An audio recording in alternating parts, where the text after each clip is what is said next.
All right, welcome in everybody. It's Monday. You already know what it is. We're here live. I'm here with Chris Griffin of the Horns Down podcast. Chris, how are you?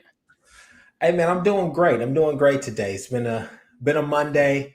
Hopefully everybody else is doing well and doing better than I am in the sports world right now. I It's think a Debbie everybody, Downer. Yeah, I think everybody. a lot of teams feel the same way, right? We're going to talk about it, especially the AP. I did a video talking about the AP ranks, and there was a bit of point of contention specifically amongst the top four.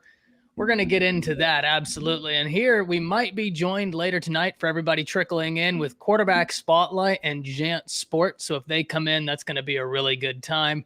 If not, Chris and I, we're just going to ride it out and enjoy the evening talking about some college ball. But man, I think we should start with the Big 12, namely because when you look at the Big 12, one of the biggest games as far as championship or conference championship decider was played, and that was Oklahoma State, Iowa State. Now, you directly called it. You thought Iowa State would take this game. Iowa Yeah. State played maybe their best game. What was your thoughts on that game? Uh, going back over it, looking at it with my aunt, talking to a whole bunch of other people about it as well. I kind of think that OSU was slighted on that last call. I think he was still on top of his old lineman, Yeah, Jalen that Warren. was I that mean, was it close. looked like it. I get it. Yeah. It's just, hey, you know what I'm saying? It's a coin toss. But no, all in all, I thought it was a really well played game by both sides. I thought that you saw flashes of really, really good things from Iowa State. They're surging right now. We all figured that they would be. They always start off slow. We know that they're going to come to Norman here in a couple of weeks and give them a hell of a game. But at the same time, it's as expected. I still think there are some things to kind of worry about with them. They just seem off offensively. Now they don't seem like OU off as far as the beginning of the season started, but I don't know. Kolar's not having the season that I think everybody thought he would have. Um, Yeah, that's a big one. Brees Hall has been good, but at the same time, I think teams are scheming better for him. Uh, and Brock Purdy is Brock Purdy. He's going to look good, really good in flashes, and then he's going to look, just average at other times. But I think what the game really came down to was, like, again, like I said, Spencer Sanders. I think that I don't know. I still think that honestly, I thought the game was going to come down to Spencer Sanders, but I tell you, the game really came down to what Gundy and his staff had dialed up. Because on that 4th and 2, you're still looking at them and saying, like, a bubble screen on 4th and 2, a bubble screen. That's the most creative. That's the best call that you have right there. It was kind of, I mean, even for me, and trust me, I don't like either team, but even for me, I was like, that was a stupid call. But I mean, in the end, Iowa State pulled it out, which I said, I was like, hey, to beat OSU at this point, I don't think it's anything about talent. I think you just have to be more disciplined than them, because Spencer Sanders has proven time and time again that he will turn that ball over, or he will Yeah. do something that's just crazy. Because that touchdown to Presley that he threw, I was like, wait a minute. I was like, wait a minute. That's a pick with anybody else. But I don't know. Yeah, I mean, the Yeah, I game went pulled out up as the much as I expected it to go. I pulled up the stats, and it's actually really interesting because when we were talking about this game last Friday and we were talking about some of the points we thought would have to be big for Iowa State, we said Brees Hall, he necessarily didn't have a big game, 70 No. yards, but averaging 3.3 along of 28. You take that away, and it's a very pedestrian game. Yeah. But Brock Purdy, 27 to 33, 307 yards, 2 touchdowns. Like that is a game, right? I mean, you're going up against a defense that has given teams problems in Oklahoma State. I know we were questioning, more so you were wondering how legit that defense is, and understandably so when you look at what they've had to face. Brock Purdy showed up, but maybe even more important, you look at a wide receiver on the outside, Xavier Hutchinson, Yeah. very talented young man, went off. 125 yards, 10.4 average, 2 touchdowns, long of 51. So that right there was big for this Cyclones team.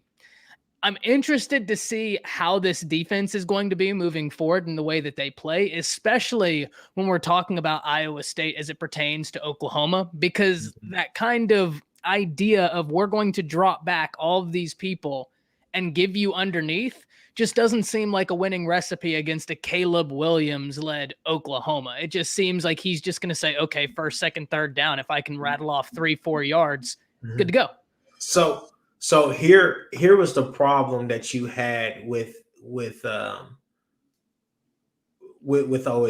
It's just the fact that that they're damn near going to run Warren at least 30 times during the game.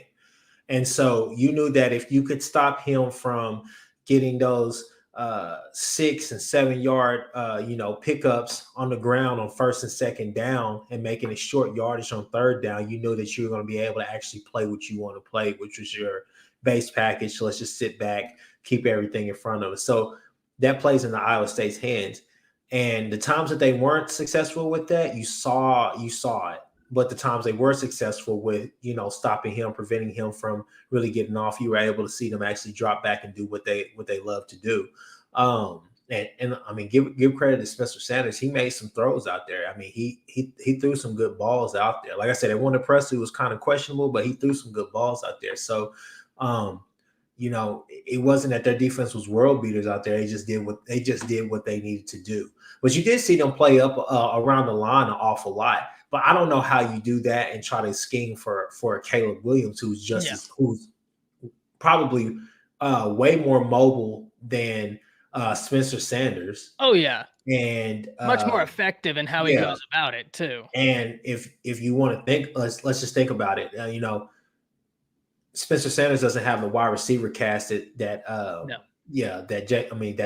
Caleb has, and I mean, so it's going to be the same game plan they had last year, but it's definitely there's going to be some wrinkles in there because now you're not just you're not just playing a methodical game with Spencer out there. You're actually having to account for, okay, well, he's just going to pick up 6, 7, or 8 every time. Because if they do that, then I'm like, y'all going to be in for a long day because we'll keep the ball away from y'all as long as y'all want to, as much as y'all want to keep it away from us, trying to take the air out of the ball, which I don't know.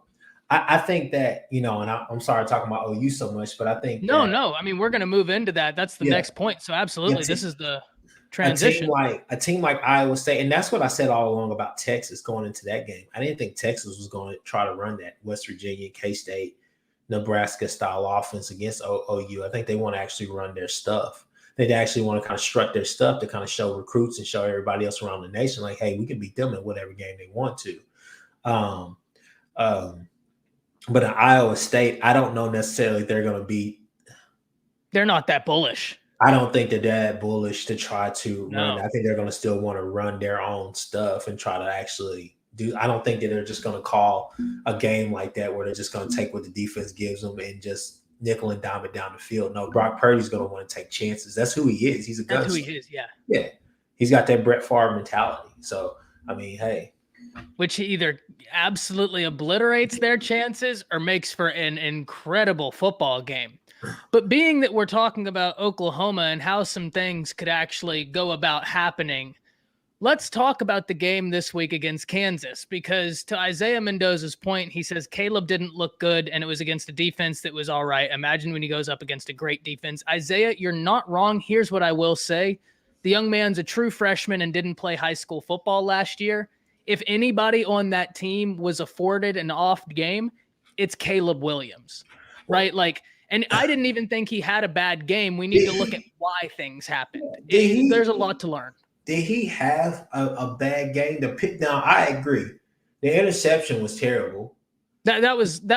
I don't think it was a banner game. I wouldn't call it a bad game. I don't think it was just like a great game. But he's a true freshman. I don't even think you have to use that argument. I think if you just want to be real about it, I mean, he made a couple of bad decisions, but when you look at the end result of the game in that second half, he had a crazy second half. Oh yeah, no doubt. Those 2 4th-and-1 plays, and I mean, yeah, no doubt. I get it what Isaiah's saying, but you got to think about it as well. Like, damn, I mean, first half you have 5 possessions, you run about 14 plays. Yeah, I mean, come on, man. I mean, it's not too much to go off of in the first half. He made plays, he made throws. They just didn't get first downs. And the hell, they didn't have the ball either. Yeah, Isaiah, I would, because I understand if I was watching this, right, I can easily understand someone sitting there and coming away with this. What I would modify that, though, and say, OU didn't look good specifically in the first half. I wouldn't necessarily single out Caleb, right? Yeah. Because I think that you make a great point about the second half, right? But I'm going to keep going back to this is a young man that didn't play high school football last year. And the fact that he's done what he's done is unbelievable. Mm-hmm. Unbelievable. It really does show, one, his character, his work ethic, and his upside, all of which are astronomical. Now I get it. I get your point because, I mean, yeah, it makes sense because he should have threw it to the flats to Kennedy Brooks at that one point. But I can't sit here and say that he played a terrible game when I'm like, no, it wasn't an off game. Caleb. No, it's not on Caleb like that. Not on Caleb. Not at all. Not at all. But Drake puts it right. He says, I'm giving the offense a pass because they only had the ball 3 times in the half. That's 100% true. But the O-line needs to be better. That's something, that has gotten better, but it needs to continue to do so. But the defense, talk to me about what you're thinking about the defense, because it's really perplexing right now. And I think injuries is one thing, but so I would just go back to, I really spent some time thinking about this on Sunday, and I was like, okay. So last year we lose to K-State, Iowa State, back-to-back games, right? And then mid-year, everybody's talking about how great this defense is and everything.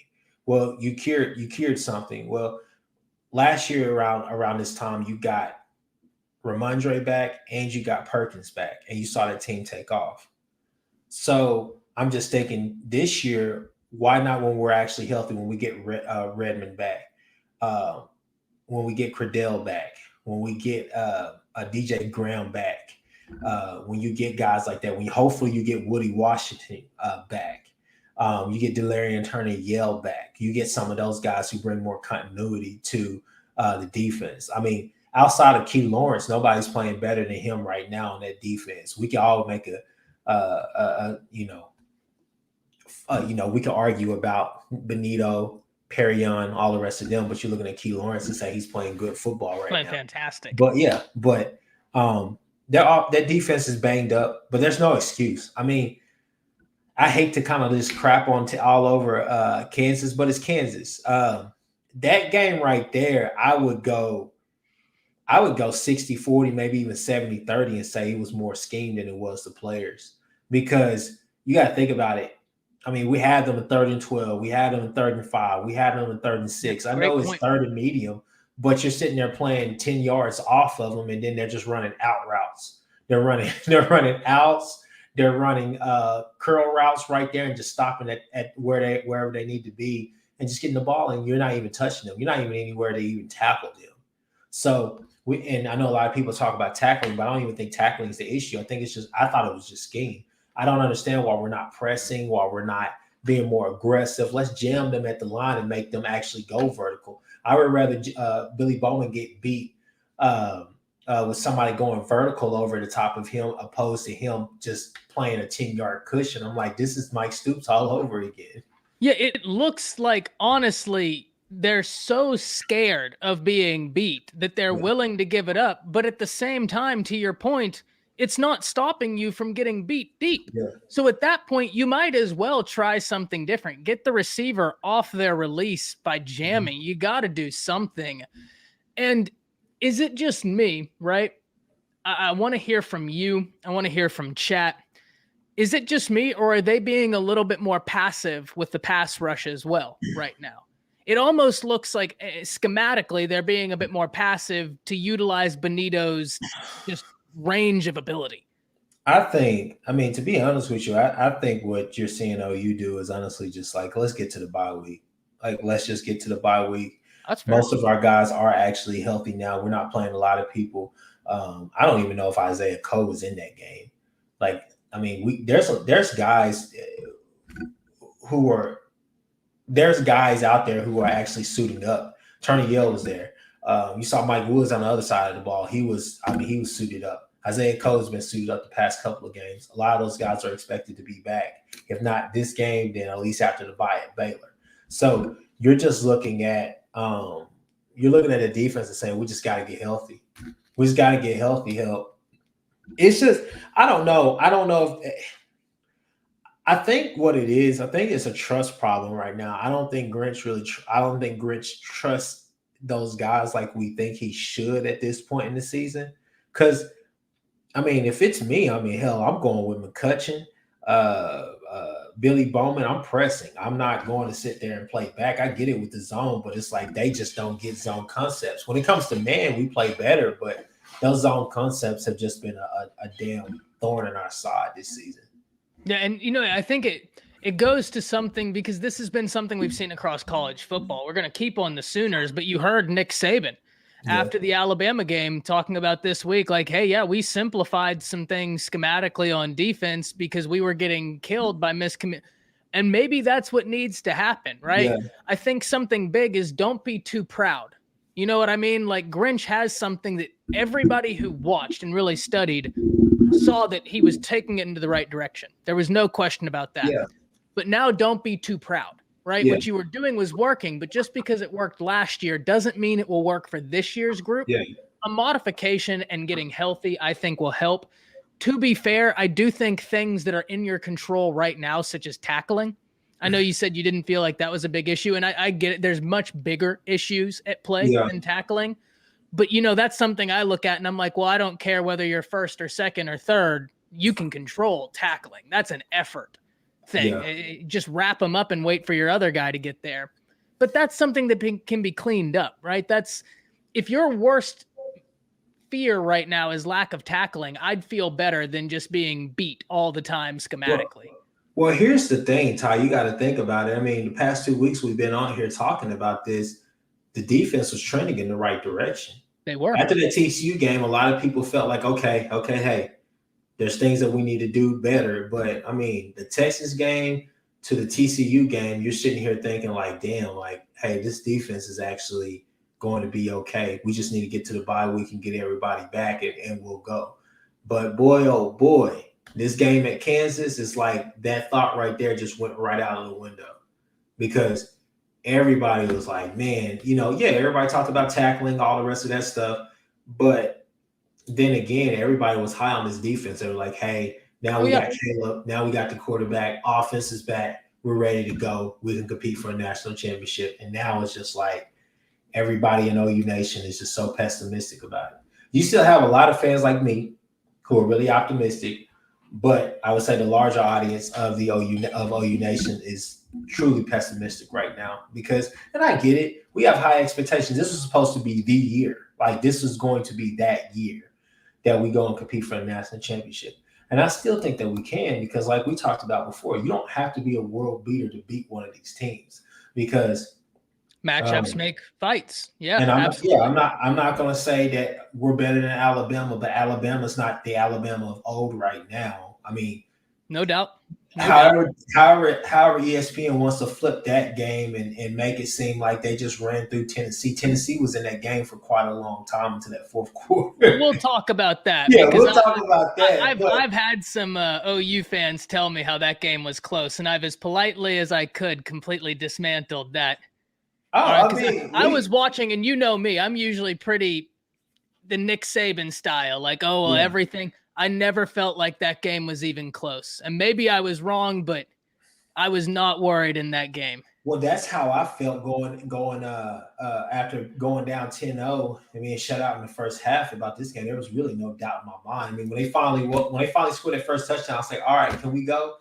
Three consecutive touchdowns. All you got to do is just get stops. I think the thing about OU right now with their defense, I don't think fans are asking them to go out there and put out world-beating numbers. Nobody's asking them to go out there and beat Georgia. We're just asking you just get off the field. Like that, for starters, that's probably the best thing you can do. I wouldn't even be mad if somebody broke a tackle or whatever the case may be. Just get off the field on third down. Get off the field on fourth down.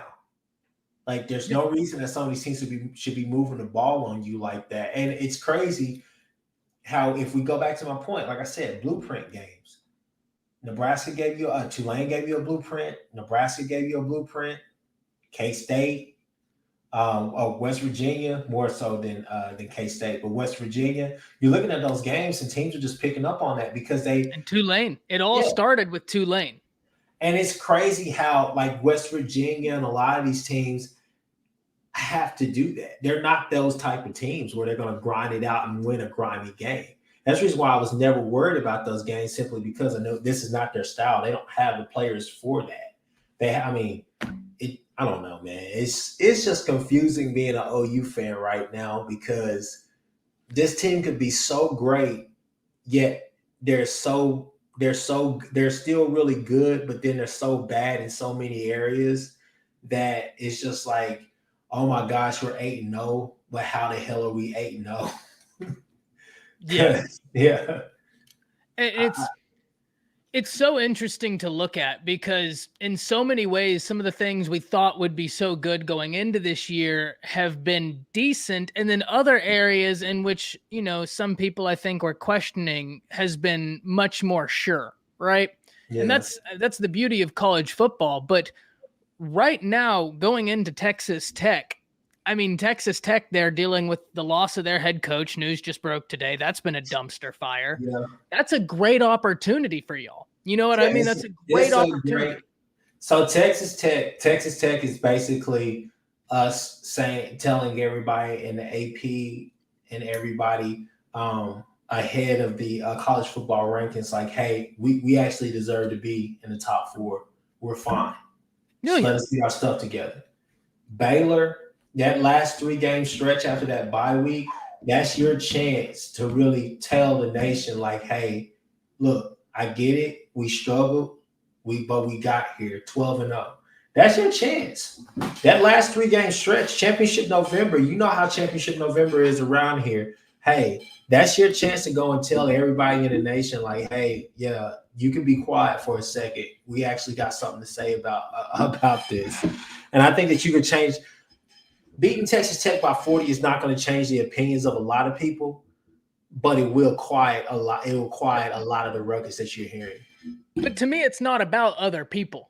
Yeah. It's about that team. You get what I mean? Like, if you go out there, I don't care if it's Tech. I don't care if it's Mercer. And this is why I think the more people have gotten to watch me, at first, sometimes I might say, like, oh, well, Alabama is playing Mercer. We can find something out from this game. Or Oklahoma is playing Western Carolina. We can find something out from this game. And people would comment and say, well, what's there to find out? This is a slaughter.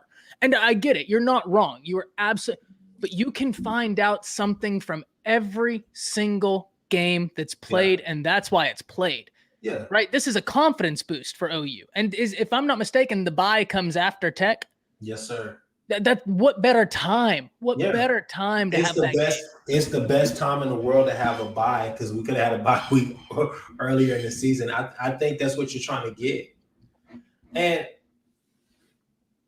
they could throw the ball. I don't know about Tech this year. No. They're all over the place this year. Tech, speaking of those blueprint games, if you go back to the game last year, granted it was a blowout by halftime. So Texas Tech came out there and they did exactly what a lot of teams are doing now. They ran the ball, try to slow the game down early on, and they kept picking on Trey Brown. They kept picking on him with slants, quick curl routes, little bubble screens, all types of stuff they were running at him. And then all of a sudden, it's like he said, all right, I'm done with this, and started playing some ball. So they went up 7-0 early, and then all of a sudden, all hell broke loose for Texas Tech. And it was, I think the score was like 48-14 at halftime. Rattler just threw all over them. Rattler threw all over them. Ramondre was running all over them. It was just a display last year. So I do think that they'll come out there trying to run something similar to that, but I'm not really worried about Texas Tech. I'm not, from the outside looking in. Yeah. I think it's a great opportunity. Black points out correctly that a bye week can be a double-edged sword. It can help or cripple you. Yeah. So I completely agree, Black, 100% right. But that's why I think what happens in this Tech game matters. And I really think Riley, Grinch, and company, they are going to be absolute in trying to put Tech away and move into that bye well. So I'm not sure if that guy's an OU fan, but as an OU fan, he is. I don't think that the double-edged sword. I really don't believe in any of that. At least not for this for that bye week, because that bye week's important, because that bye week gives you time to step away from the national spotlight, from games, and just focus on in-house stuff. Getting a lot of that in-house stuff under control. Because the thing is that, look, if you don't want to go to Kansas playing like that, and you don't want to go up against the rest of these teams, you definitely don't want to go down there to Waco messing with a Dave Aranda defense. Not Baylor, man. Baylor looks stout. That is not the place that you want to go. You want to give Lincoln about 2 weeks to mess with a game plan for him, how to attack him, and how to look at all those exotic blitzes and all those packages that he's going to throw out there defensively. So I think the bye comes at the right time. You're going to be able to get people rested. You're going to be able to get people back in their element. Hell, you might even be able to let them go home for a little bit just to kind of chill out. I mean, I know with COVID and everything, but I'm just saying, like, as like a former college athlete, I mean, it helps you mentally, just kind of like release. Anything that you can do to kind of, if there's some people there on the roster right now that are tight, then it just gives you a chance to kind of just release them from all of that. You're just able I couldn't agree more. Free up. But that bye week for us is going to do wonders. I couldn't agree more. And I'm actually looking at Alabama's bye week this week with the exact same mindset, coming off of a great showing against Mississippi State, a lackluster first half, which we'll talk about against Tennessee, and lackluster performance when we're talking about lapses. Yeah. When we talk about the Tennessee game, I didn't think it was close because Tennessee relied on instances instead of drives. You get my point when I'm saying that? They were opportunistic, yeah. Yeah, and I just don't think that's sustainable. But I could not agree more. As a Bama fan, I could not be happier that the bye week is this week. It allows us to get some guys healthy. It allows us to get some things cleaned up. For y'all, I think it's coming at a perfect time, especially with the stretch you're going into. And, you know, you were right. You told me about Baylor before, and I certainly never doubted Aranda. I just didn't think he'd be able to get Baylor as solid as they are this quickly. Mm-hmm. But, man, Aranda is that guy. I mean, I'm very excited to see where Baylor is going to be in 5 years. It's so much fun to think about. I think you need to hold on that because there's a job called LSU that might come calling for Dave Aranda. You're 100% right. That's 100% true. Yeah. Y'all, that's 100% true. I couldn't. I like Cam's comment right here where it says Oklahoma's about to go off. Y'all need to have faith. I believe it, man. I really do. Championship November around here is different, Ty. It's different. Who are you telling? I'm just telling you, it's different around here, man. Because here's the thing: once you get through Texas Tech, however you get through that, you get to the bye week. You play two out of your last 3 games are on the road. Oh snap! Okay, Jance, I see you. But yeah, Jance, no worries. You come in whenever you're good, man. But with like I said. The potential is definitely there. Like when I'm excited about how they're going to finish the season because nobody's scared of going to Stillwater. Okay, I'm not worried about that defense. I really am not. I think that defense is going to give you so many chances they're going to give Caleb a lot of chances to make plays. It's just it's there for us to make the plays. But when you look at Iowa State is probably going to be the toughest game out of them because Iowa State just always plays us so well. They do. And they're well coached. You know Campbell's not going to have them overlooking the Sooners. Yeah. I think that the Baylor game is a wild card game. I really do. And we can't go down there and spot them 10 points or spot them, go down 17-7. We just can't. And Jerry Bohannon is actually playing pretty good football. I'll be honest with you. I don't know if you've been able to see him a couple of games, but he's playing good football. And that's kind of the reason why I'm like, hey, this bye week comes at a perfect time because the way he's been slinging that thing, I kind of want everybody back because I wouldn't say he's a gunslinger, but he definitely chunk it down. Got ability. Got ability. So, Jance, I'm interested in hearing from you, man. We're here talking about kind of the game Oklahoma played last week against Kansas and what that means going forward. They get Tech this week. Tech has that dumpster fire right now with the head coach. Should be a great victory, but I think that it's a very impactful game because OU has the bye the very next week. So what a better time than to really have a statement game against a Tech, go into that bye. What are your thoughts right now as far as what we saw against Kansas and moving forward? Well, I mean, first of all, it was a hell of a game between Oklahoma and Kansas. I mean, Great game. Never in a million years thought that I would be saying that. Never in a million years thought that anybody would be saying that. But that's the situation that we're in right now. Oklahoma just they skated by. But I try to get you got to give Oklahoma a little bit of some breaks for that. Again, they had a lot of injuries on the defensive side of the ball. And it was great for some of the younger guys to get in there, get some playing time experience. It was great for Oklahoma to try to once again overcome, some adversity, and maybe down the line that will help Oklahoma, especially when it comes to getting in those situations. But I feel like a problem for Oklahoma is that they keep getting in those situations, and you expect a top 5 or a top 4 team that's undefeated right now not to be in those type of situations, especially with the hype that they got. I made a video in Oklahoma in the preseason that this was the most complete team in all of college football. I feel like they had the most complete roster for both sides of the football, and so far, they're showing that they have holes in their game that they definitely need to be fixed. I definitely agree that the Texas Tech situation, that game is coming for the perfect time for them, especially with the firing of their head coach. I feel like again the momentum is going to be swayed a little bit for them, and I feel like Oklahoma can capitalize off of that. But they need to play better. There's no question about it. They definitely need to play better on both sides of the ball. Again, you can try to give this team so many breaks. But the season it's coming to a close. We're there close to the halfway point of the season, and they've got to try to find way more consistency in order for the college football playoff committee to take them seriously and for them to potentially go farther if they do make the college football playoffs. Yeah, there's something you said. I'll just quickly respond, and then Chris, very interested in hearing from you. But there's something you said that really stuck out to me because I completely agree. It's something that I have expressed, especially in light of the AP re-rank that came out Sunday with Alabama moving to number 3. I had a lot of people asking me, why would Alabama with one loss jump OU just because OU had a bad game against Kansas and kind of a struggle win? And I said, it's not about Kansas. We had this conversation after Tulane. We had this conversation after West Virginia. Now, on the flip side of that, to give credit, that does mean that this Sooners team has been in situations where if they are in tough games, they know how to pull these games out. There's that silver lining. But there is also the other edge of that sword where you've been in this situation maybe too many times for a quantifiable excuse. What do you think, Chris? We look like Notre Dame, like every other Notre Dame team that's always been out there.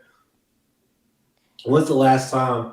I think that year with Everett Golston, whenever he played you guys in the championship game, that was the last time that you saw a Notre Dame team go out there and just blow people out here and there throughout the year. Like now you look at Notre Dame and you just say, okay, they're just gonna squeak by. They'll probably beat USC by like 15. They'll probably beat Stanford or somebody like that by like 10.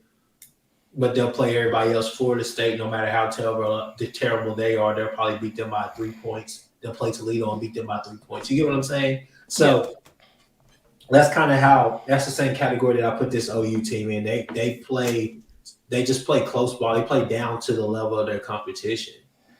And I think you see some things being fixed. I mean, it's funny because 2-3 weeks ago, we were talking about how bad the offense was and how great the defense was. Now we flipped the switch and we're like, we got to get Caleb out there. We got to have Caleb. They got to do this. They got to do that. And all the rest of this, blah, blah, blah. So it's just funny how it's just the way the season goes, the ebb and flow of the season. It's a beautiful game, isn't it? Yeah.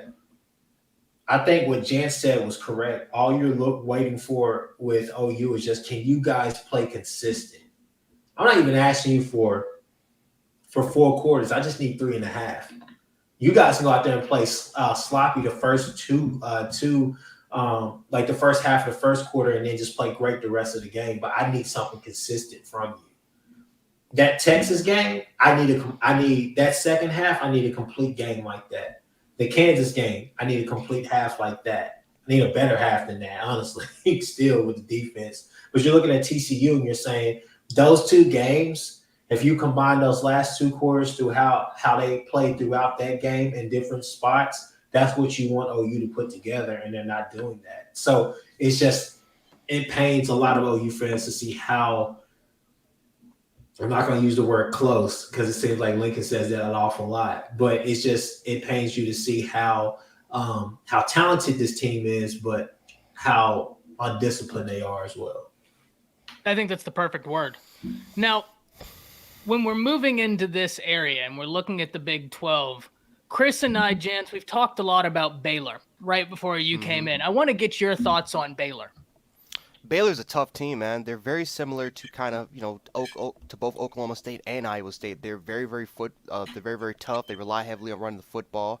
They can be very efficient throwing the football as well. This is not a team that's going to throw for 300, 400 yards anymore, like they did with our Bryles. But this is still a team that, this is the closest team that can play the SEC football. They're going to try to control the line of scrimmage. They're extremely physical up there, and they're going to test you. Right, this is a team that is definitely going to test you. This is a team that's going to give it their all, 100%. They're well coached. They don't really make a lot of huge mistakes. Baylor's a good football team. I feel like for Baylor, they have an identity. They know what they are right now. They're not the most talented team in the world, but they're a very disciplined football team. And I've been extremely impressed watching Baylor so far. I think the Oklahoma State game, I haven't seen this team, play that much, but by the time I do catch this team play, Baylor, they impress me. They're a very, very good football team, and I feel like, I don't know if they're the second best team in the Big 12. I think they might be there in that particular area. Maybe it's between them and Oklahoma State. Iowa State, I think, is jumping the discussion after that win against Oklahoma State, and that was just an outright victory. That was no fluke or anything. That was just a straight outright victory. So I feel like Baylor is in that same realm as those three teams. Nothing really special about those particular teams, but a team that definitely don't want to overlook. Yeah, and I want to see if I'm wrong in my thought process here, so I want to hear from both of you. Fair or unfair, Baylor is massively overachieving right now. Oh, yeah. Okay. Dave Aranda's doing a hell of a job. I did not expect Baylor to be at this particular point right now.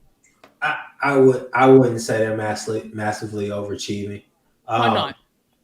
Because I still think that he's benefiting from Matt Rule's players, the guys that he wanted in there who actually will buy into a system, and I also think that Dave Aranda's a good coach. Offensively, I don't think they have like the truest of true identities, but at the same time, I think that I figured that they would cause a lot of problems for teams in the Big 12, just schematically. If you're just talking about scheme-wise, I thought that they would cause a lot of problems for teams in the Big 12, especially since you already know they don't play like a hefty national schedule in that non-conference.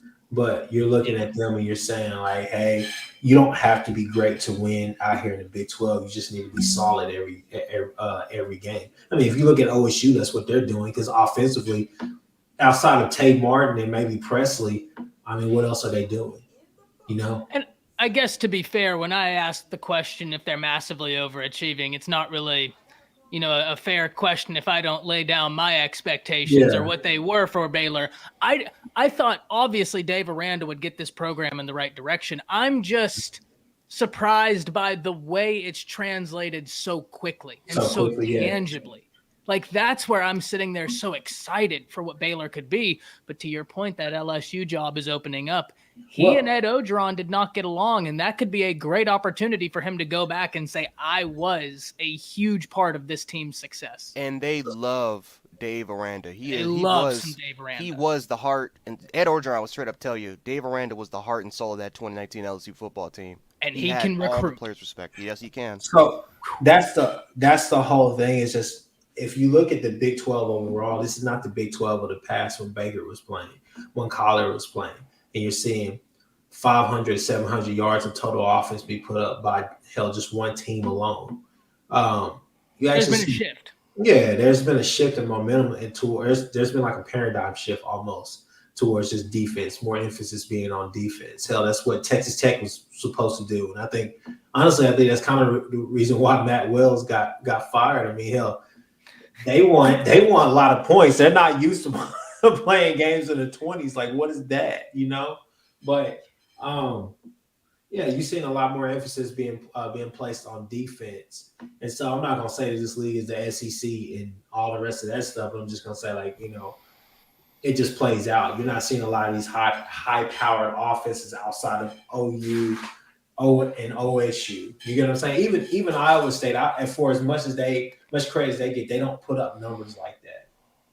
So, Yeah, I mean, they're Iowa State's a weird team and what they do schematically and everything. They're very interesting to watch, to look at, to try and learn from, but very unique to the Big 12. There's a shift, right? I mean, I talk to Texas Homer all the time. I mean, everybody in the chat, if you don't know who Texas Homer is, go watch his content. He's a filmmaker who graduated from the University of Texas, makes unbelievably high quality content. Yeah. I mean, really, really, really cool stuff. His production value, it's awesome to see.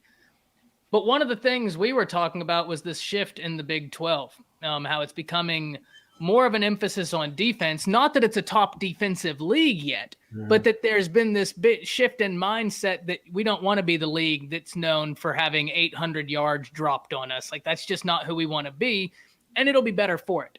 Now, I've highlighted this comment right here because I think it gets us into something I would like to talk about before we go into another conference, which is the AP rankings, which came out yesterday. There was some contention about the AP rankings, so I'd like to hear from both of you and your opinions of this. It matters nothing. The AP rankings matter nothing except an interesting talking point for us to have. So I'll start with Jance. What was your thought about the new top 10, more specifically new top 4?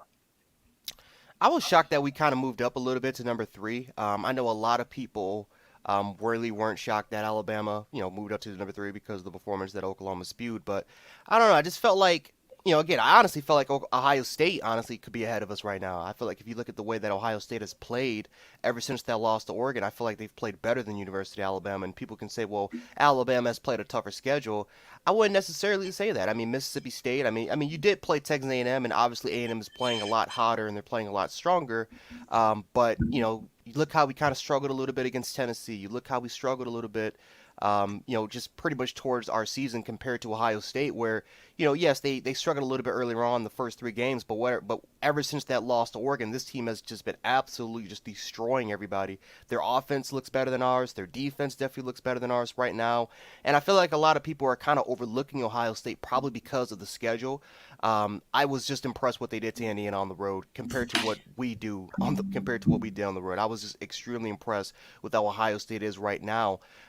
Cincinnati moving up to number 2 wasn't that surprising. I know a lot of people might be surprised because for the first time probably since Boise State back when they had Kellen Moore, we have a non-AQ team that is number 2 in the nation right now. Now, again, we'll see what happens by the time November rolls around, and of course when the college ball playoff committee forms their top 4, if Cincinnati's even going to be in the top 4, because they have not looked that impressive. That struggle against Navy it was disappointing, very disappointing. They got the W, which is important, but when we talk about these teams getting into the college ball playoff, you have to play well. You have to dominate these type of opponents, and we are not really doing that. And you have Bama continue to do what they do, Georgia continue to do what they do, right? Some of these teams that are on a collision course to face each other, and that potential two SEC team, or again maybe in Oklahoma, a Big 12 Oklahoma or whoever that is a Power 5 opponent, they're going to get in over you, especially if you just don't play well. Now, again, they have to rely on Notre Dame to win, but Notre Dame's win against USC, that was probably the most impressive win that they've had so far on their schedule, and I just don't know if that's going to really help Cincinnati out so far. So the top 10 really wasn't that surprising. I think we're coming to a point now where we clearly know who the top 4 to top 5 teams are. It's just the position of where these type of teams were. I feel like the most surprising to me was Alabama kind of moving up to number 3. Okay, Chris, what did you think? I wasn't shocked that you guys moved up. over us. Honestly, I figured I was like, hey, we have to go out here and because I was watching the Navy game, and I was like, man, like, oh, y'all come out here and actually like win 44-10 and kind of like we had fun and all blah blah blah. I was like, y'all might move to number 2, and then all of a sudden, well, you know how that game ended, but still, I wasn't mad at the rankings. I figured that's what would happen. I thought it was funny that they put us smack dab in the middle of Ohio State and Alabama. But it is what it is. I think that all along, I mean, to be honest with you, I've said it before. I truly believe that you're going to have Georgia, Oklahoma, Alabama, and Ohio State in the college football playoff in no particular order. But to me, I do think that those 4 teams are going to make it.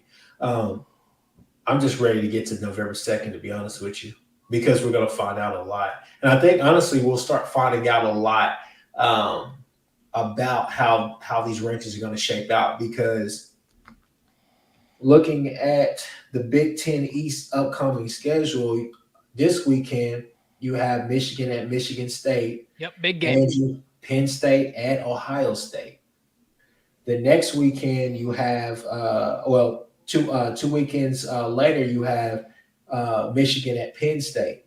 Then you have that following Saturday on the 20th you have Michigan State at Ohio State, and then you got Penn State at Michigan State, and you got Ohio State at Michigan to end the season.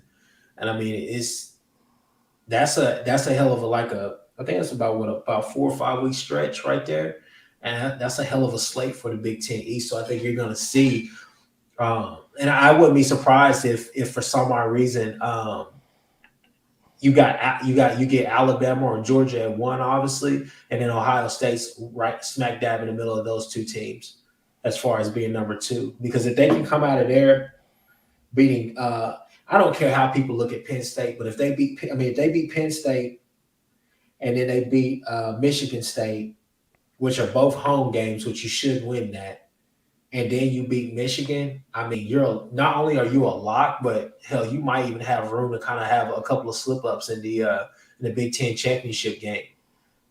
Let me ask you guys a question. Do you think that this is the year that a 2-loss team can get in? Probably not.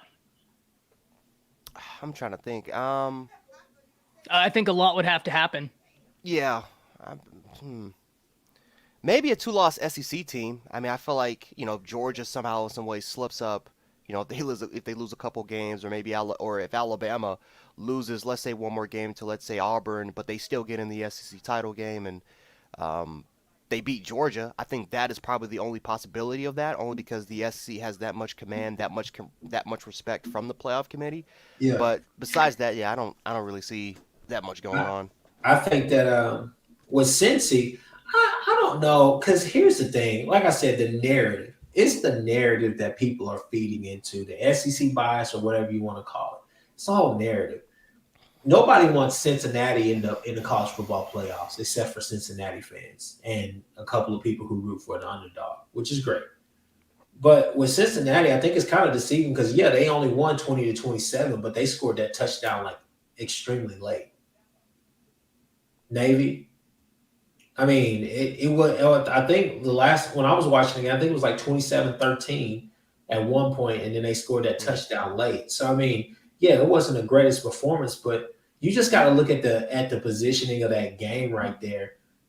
Anybody would tell you, who the hell about 7 games into your season, 8 games in the season, who the hell wants to take a break from playing all these other offenses that actually run spread concepts? And then let's go and play somebody who's running the triple option, who's going to just be chop blocking, cut blocking, all the rest of that stuff at us. You get what I'm saying? Like, you got to look at that.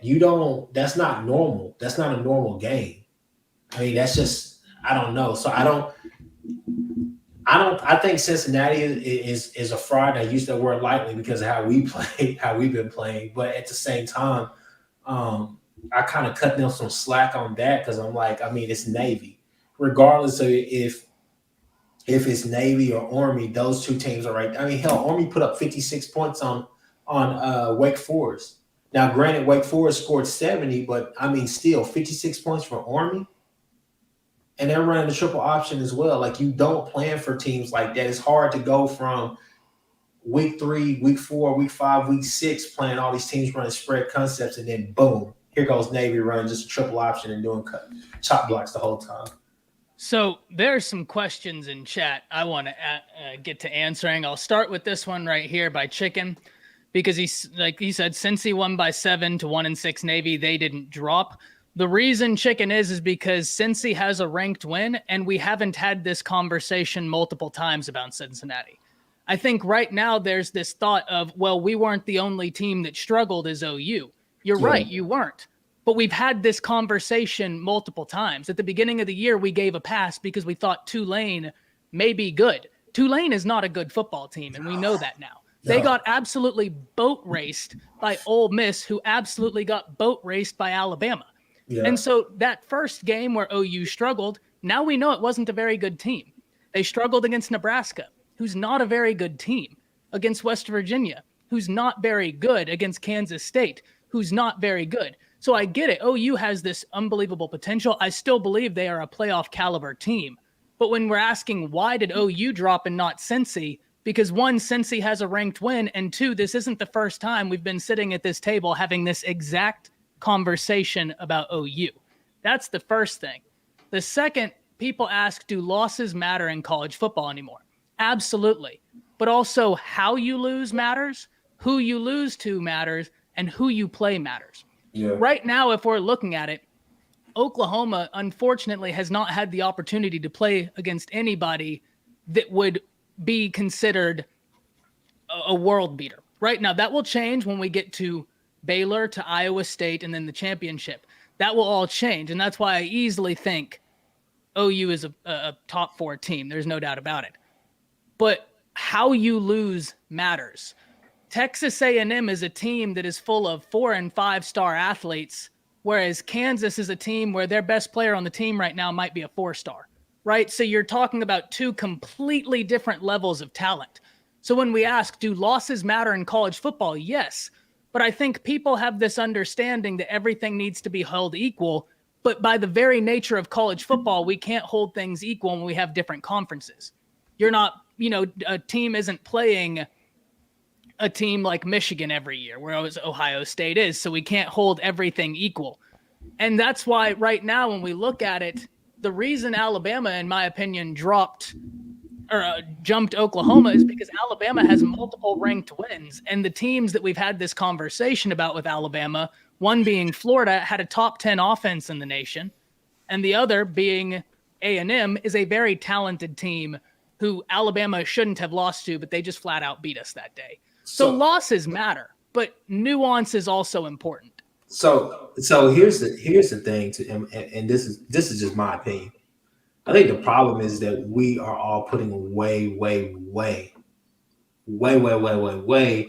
too much emphasis and too much stock into the AP poll.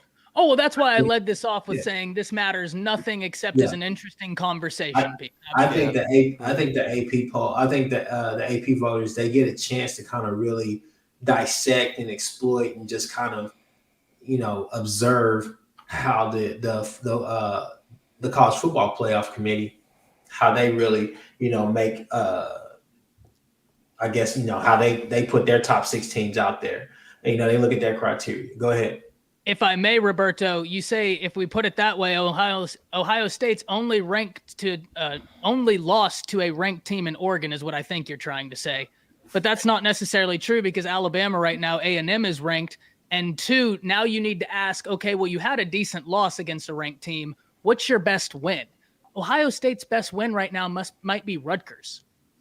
Whereas Alabama beat a offense that's ranked in the top 5 in the nation and absolutely handled them in Ole Miss, a top 10 team right now.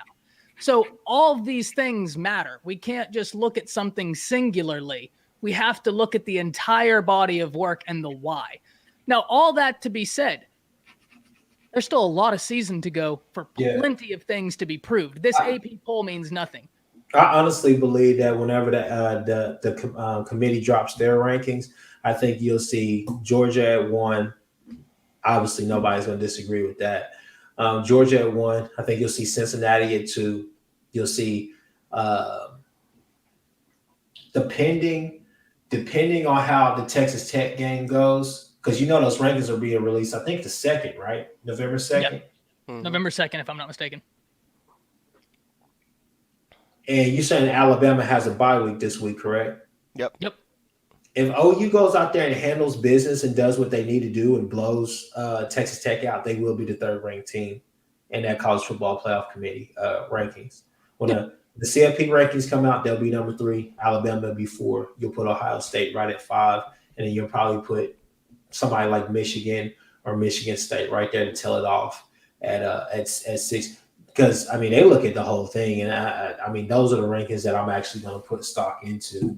And the last point I will make on this to kind of ask, if I'm not mistaken, Cincinnati only had 1 loss last year, right? In the bowl game, or am I wrong in that? I think you might be right. Wait a minute, you might be. I'm fairly certain they played Georgia in the bowl game, played them close, and then Georgia pulled out at the end, right? Or am I a year off? I feel like they had a loss. I feel like they lost to somebody before they played Georgia in the Sugar Bowl, but I could be wrong about that. They easily could have. They very easily could have. For some reason, I'm thinking that they were undefeated going into that and finished with the 1 loss. The reason why they went 9-1. Sorry about that. They went 9-1 last year. Okay. Yeah. The reason I bring that up is because to finish the year, Oklahoma ranked ahead of them. Mm-hmm. So to answer your question of do losses matter? Yes, but also who you lose to and who you play matters. Oklahoma had 1 more loss than Cincinnati, but I don't think any of us here would look at their schedules and say Cincinnati has a more impressive schedule than OU. So that's where this nuance, and it's a lot. It's a whole lot. It's not necessarily fair, but it makes it fun. It fun. So what do you think, Jance, about like what I had said? I'm interested in both of y'all's takes as to kind of my opinion on how everything gets rated, where we have to take this all-encompassing look at everything when we're trying to understand these rankings and make sense of them. It's really, it can sometimes be confusing because sometimes we try to go based off of, we try to go based off of strength of schedule, but then, when we use that type of formula, or when that formula is really on the table, we don't really use it. Instead, we look at the eye test. I always like to implement back to 2017 or even 2016, right, where we look at strength of schedule and head-to-head competition and eye tests and all those factors that we think, okay, yeah, these are the criterias, and then all of a sudden you feel like they're just going away from that particular criteria, right? You look at Penn State you look at the Penn State-Ohio State controversy that happened back in 2016, where Penn State beat Ohio State head-to-head, but what happened? Ohio State jumped them. Even though Penn State beat them and won the Big Ten title. You look at 2017, where Alabama did not have the strongest strength of schedule. Ohio State had the strongest strength of schedule, and they beat Wisconsin for the Big Ten championship game, who Wisconsin was previously ranked in the top 4. What happened? They looked at eye tests, and Alabama was better than Ohio State on paper, and Alabama was able to get in, and they did kind of prove a lot of teams right. They did prove us right because they ended up winning a national title, but still, if they were playing towards strength of schedule, or Ohio State easily could have been in there, and instead of us, and that's something that a lot of people would talk about, still to this day. So it can definitely be a little bit confusing. That's why I'm very interested to see what November 2nd is going to be, because I think that's going to tell us all we need to know about what they're grading, what they're judging. Because if you want to look at eye tests, who are your top 4 teams? Cincinnati probably wouldn't even be there if you look at eye tests. But if you're going to go based off of strength of schedule, or just based off of the undefeated record, it's everything's going to tell us everything we need to know about how they're going to judge these teams based off of what we see from November 2nd. Yeah, Chris, what do you think? I really just agree with everything that Jens just said. I couldn't have said it any better, to be honest with you. I think he hit the nail on the head, and that's why I say, I point out the strength of schedule, but I also add in there's so much nuance that goes into this. We have to look at everything to even try and begin to understand it, and even then it's confusing. I want to talk now about the team that actually did jump to number 3, Alabama, because they had a game against Tennessee this week that was very interesting. At the beginning of this, Jance, right before you came in, Chris and I were talking. He said that it was a very close game, and it was. There's no doubt about it up until it wasn't. But when we were talking about this earlier, you being a Bama fan as well, I'm really interested in you telling me after I give you my piece, whether or not you think I'm being too optimistic or not. I look at this game this week, and it took longer to put Tennessee away than it should have. But when I look at everything, Tennessee had 347 yards total, I believe, with about 177 of them coming off of 3 plays, 2 of which were touchdowns, one of which resulted from the penalty with Alabama running into the kicker, where they had them in prime position to get the ball back to at least try and get a field goal going up 17-7. So when I look at it like that, it's not that Tennessee was able to move the ball. They were 2 of 12 on third down. They possessed the ball for 19 minutes compared to Alabama's 40 minutes. They were the number 4 rushing attack in the nation and had less than 70 yards. So Alabama was able to handle a lot of things, but these lapses for Alabama just seem so consistent that it's wild to me. Do you think that that's looking at this a little bit optimistic, looking at this game and saying it was close, but in spirit, when you really break it down, Alabama was able to do a lot of good things, barring these lapses that just keep rearing their ugly head? I feel like, again, you're not wrong to definitely believe that. Again, this game was a lot closer, but at the same time, Bama probably played one of their best games against Tennessee, even though that it was a weird game because Bama didn't really, stomp Tennessee into the fourth quarter. The defensive line played great. I couldn't even be more proud of our guys on the defensive line. Byron Young had one of his best games. DJ Dale was able to hold the line of scrimmage easily. Will Anderson, once again, was a dominant force. Justin McBovey played well. So, yeah, our defensive line played well. But even if you look back at it a little bit further, I mean, you look at what we did to A&M. They're one of the best rushing attacks in the country. We held that team to under 100 yards. You look at the Ole Miss game. I think we held that team to a little bit. Yeah, I think we did held that team to under 100 yards, or maybe they got over it a little bit, but still, we're holding the best rushing attacks to definitely to under what these guys would average their total marks. It's just the undiscipline. That's the thing, and this is why it reminds me a lot of this 2019 football team where, they would have ups and downs. They would have a game where these games would look like the number 1 team in the nation, and then they'll have another game where this team just looks. They don't even look like they belong in the top 4, and it would just be this mark that it would just happen every single game until eventually all the undiscipline, all the issues that we were talking about happened against LSU, and it happened against Auburn. This is what it's kind of looking like for us right now. Now, I definitely feel like we had a lot more issues on that particular 2019 team on the defensive side of the ball compared to this particular team. We showed areas of improvement on the defensive line. Our inside linebacking core probably played one of their best games they've ever had. I think that was the best game they played this year. Christian Harris and Henry played great, but it's the secondary, man. It's Jordan Battle on the one busted play creeping up in the box when he should be covering the deep. He's got the deep third, and he is in the box, which, look, usually I think he, probably was very successful in Mississippi State, was trying to bait something, make a play, but man, like that's a basic fix. Basic. Yep. Nick Saban talked about the other play where they scored a touchdown when they were in our red zone that we just didn't get set. I feel like, again, our red zone defense is terrible. It's horrible. It's horrible. And it's terrible. Like the fact that we couldn't get set, we couldn't even get the play off. I mean, it's kind of like, well, yeah, I mean, it's great because I don't have to say I blame Pete Golding, but at the same time, Nick, that's on you, bro. Like Nick Saban, Pete Golding, our players, like the fact that we didn't even get that off in time against an up-tempo offense. Again, it's up-tempo. We haven't really seen that much, but later down the line, we will be playing teams like this, and we need to get that down. So I feel like that's on everyone. And then you just look at Josh Jobe. Oh, Josh Jobe, man. It's just he has struggled all year round. I don't understand why we're not starting Kool-Aid McKinstry, but it's certain areas where we know we have to get fixed, we have to get improved, and we're seeing slight improvements, and then the next week we're stepping back. So I wonder in our when we play against LSU in a couple weeks, our defensive line and our linebacking core play great, but can we continue to see a pattern, or is it going to be a week where the secondary steps up, but our defensive line or inside linebacking core kind of messes up there. So we need to see more of a consistent pattern for our football team, or otherwise we will end up like how we were back in 2019, just For at 4 home quarters. and for 4 quarters. We play one half of football, we sit down. It's just it's annoying and it's frustrating to watch, but this is just who the story of what Alabama's been this year. Yeah. You guys sound like us an awful lot. We really are. Like seriously. For different reasons, and I mean, you guys are still, crushing people, whereas, we're still waiting for a few games that you can string along where we're actually blowing people out.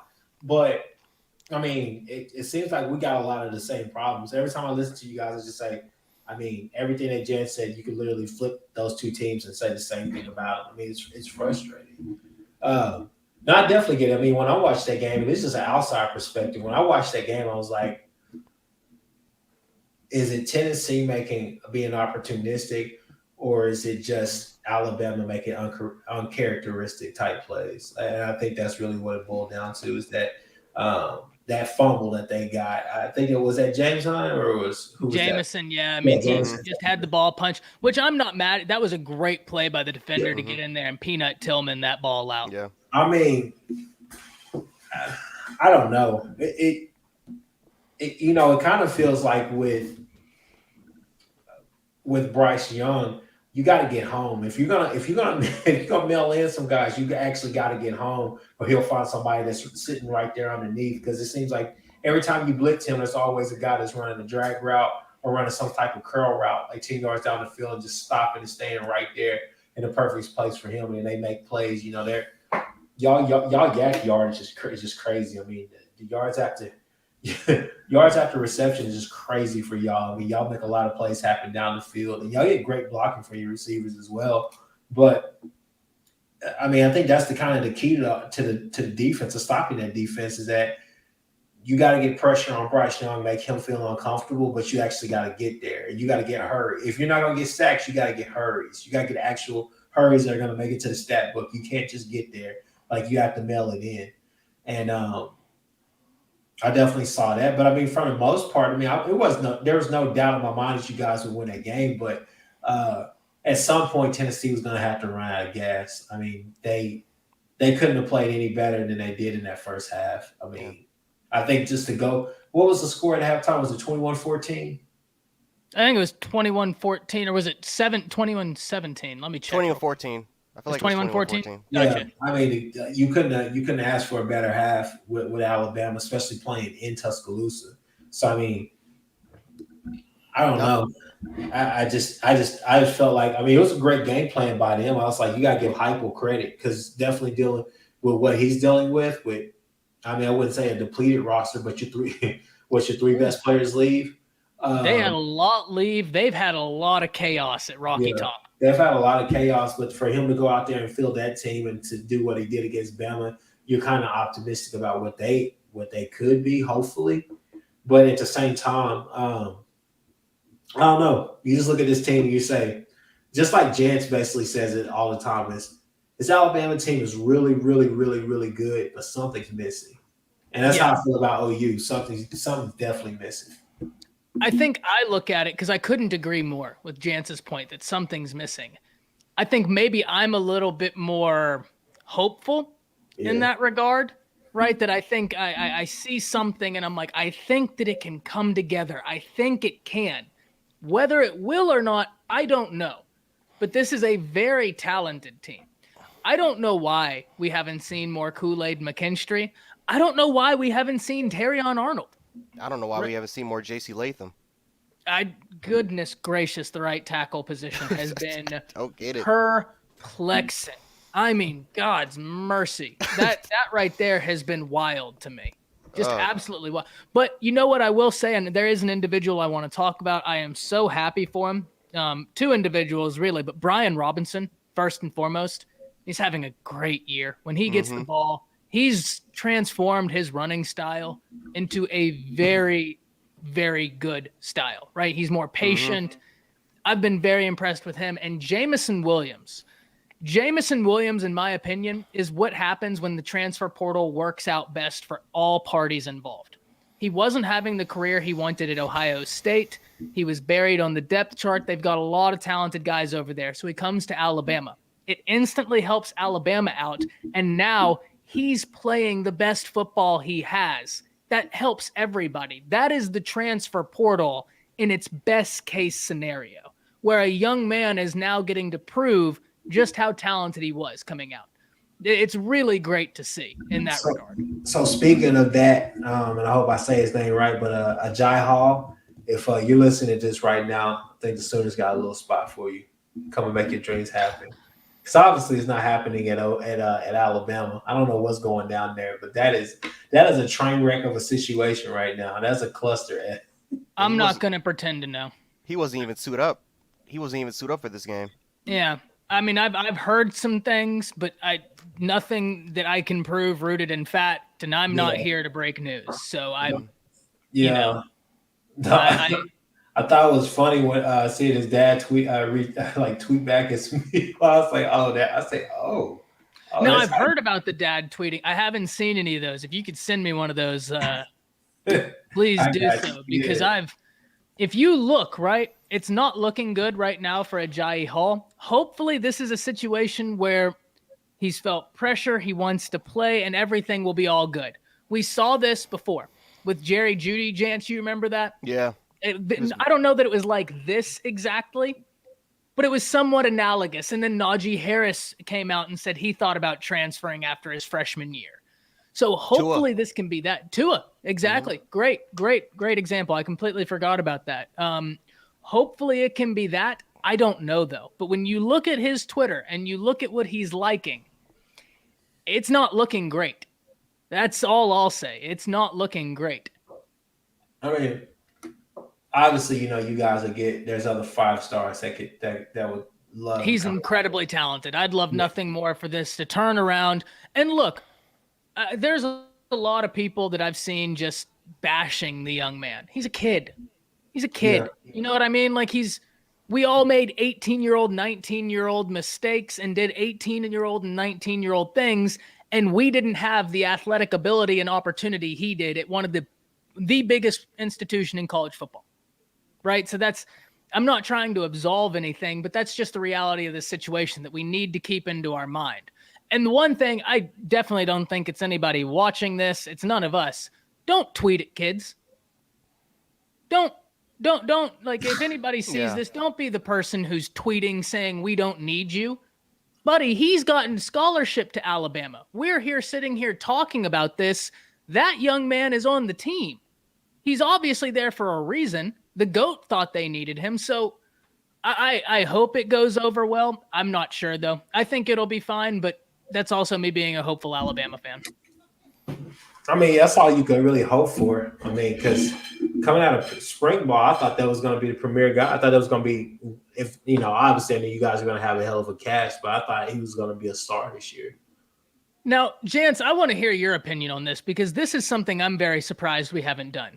I'm surprised we haven't implemented Ajayi Hall by moving Mechie into the slot. Oh boy, I'm surprised about that either. It's just. I love Slade, right? I think he's great at finding. Slade is really good against zone coverages because he really understands where to go to help out Bryce, right? Like, he is really good at understanding where to go in open space to be open for his quarterback. But we cannot sit here and pretend that he has the same upside as JoJo or as Mechie. Like, with Mechie in its slot, I just think you can open up everything because you can have Jameson and even Trayshawn Holden. You can do so much. And Trayshawn, he didn't even get into the second half of the game. And what happened when he did get into the game? He brought a different element to your football team. He was, again, that's a 6'3", 220-pound athlete that can run block extremely well. Again, can catch the football on the run, can make those 50-50 contested catches that we haven't really seen Alabama do, was make 50-50 contested catches, really stretch the ball vertically down the field, besides Jamison Williams. But yeah, Hall just brings a different element to the game, man. He's a different breed. He's a different athlete that I feel like we're just missing. Remember his first catch, what was it? It was a contested catch for like 10 yards, but was one of the more impressive catches you're ever going to see. And it's like, why isn't he implementing to your offense? Is it because of loyalty? Is it because you just trust Slade Bolden in those situations in the slot, and you want to keep Mechie on the outside because he's very, very experienced there? But at the same time, again, we use Mechie in these screens. We use Mechie in these screens because of his after the catch ability, and he's a very, very tough runner. But again, you can just place Mechie in the slot. You can put Hall out there, or even Holden out there. Some of the bigger targets, some of those guys that can deal with deck and physical corners. And I always go back to the Florida game, and even the A&M game, where they have those big, massive 6'1", 6'2" corners, and we struggle against press coverage. We struggle with that, and I'm just like, well, it makes sense. Jamison's 195. Mechie is a good, solid 190 pounds, and it's like, I really wish we can get more of our physical big receivers on the outside, or even get Jalil Billingsley instead of placing him in the slot. That's a guy that can match it up wide at 220 pounds. That's a phenomenal receiving threat. So I agree with you. I have no clue why Bill O'Brien is not getting our bigger targets more opportunities on the outside, but. I was just gonna jump in and say that's who I thought. I mean, coming into the season, I thought Ajayi Hall, Mechie, and then Billingsley. I thought those would be the two. I thought those would be the three biggest names for Alabama this year, outside of Bryce Young, obviously. So it's just kind of been surprising to see that you get what I'm saying, that those three haven't really had bigger seasons. Oh yeah, than everybody thought. I mean, when I'm looking at this right now, I'm looking at a JoJo Earl, even, right? Like, we know Saban, right? Everybody watching this video, we know Saban well enough to know he's not the guy that's going to sit there and lay praise at the feet of a player that's a freshman, right? I'm not saying he's talking bad about his players. He always uplifts his players. That's one of the reasons I love Saban, but he's also a quiet guy. Saban compared him to Waddle. I'm not saying he's Waddle, but he's got that kind of quick twitch, very similar to what Waddle had. But that's, a very rare thing. It's just interesting to hear Nick Saban levy that sort of praise on somebody, and then we don't hardly see them implemented. No, the first game of the year is when we really see him that really implemented, and what does he do? He almost has 100 yards, and then we never see him again, only except for a few snaps. Yeah, The Bill O'Brien offense is one that I had questions about. I was hoping that the one thing he would really try and implement was his route modification tree that he really honed in on at New England. That is fascinating stuff. The offense that he really adapted in New England. It was something that was presented to him, and he just kind of took it to another level. But it was simply based off of the wide receiver quarterback relationship. That's where he really, really excelled. But I'm sitting here, and there's one thing that sticks out to me in that game. We kept sending Slade motion, we kept sending Slade Bolden in a motion, whether you want to call it a swing motion or an orbit motion. He'd get to the backfield with Bryce and then instantly go back out. The defense didn't respect it. We might as well have not sent anybody in motion. You know what I mean? Like there was no respect at the prospect of what could happen next. And that's where I'm just sitting there and I'm thinking, John Mechie, the young man almost had 1,000 yards last season in between what Waddle did, what Najee did, and what Devontae did. Put him in the slot and let's get to work.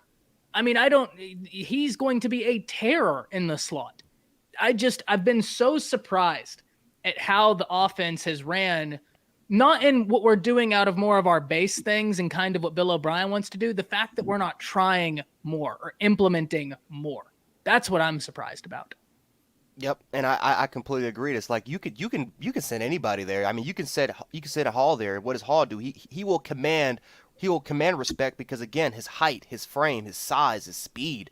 JoJo Earl, his twitchiness, his quickness. You're gonna have to respect that. With Bolden, there's really nothing to respect. Again, he's a good football player. He's a good slot receiver. That's a guy that really he's a guy that understands zone perfectly. He understands it. He knows how to sit in there, but he doesn't have the speed. He doesn't have the size, the strength. He doesn't really command any respect when he goes into motion. So I agree. It's just.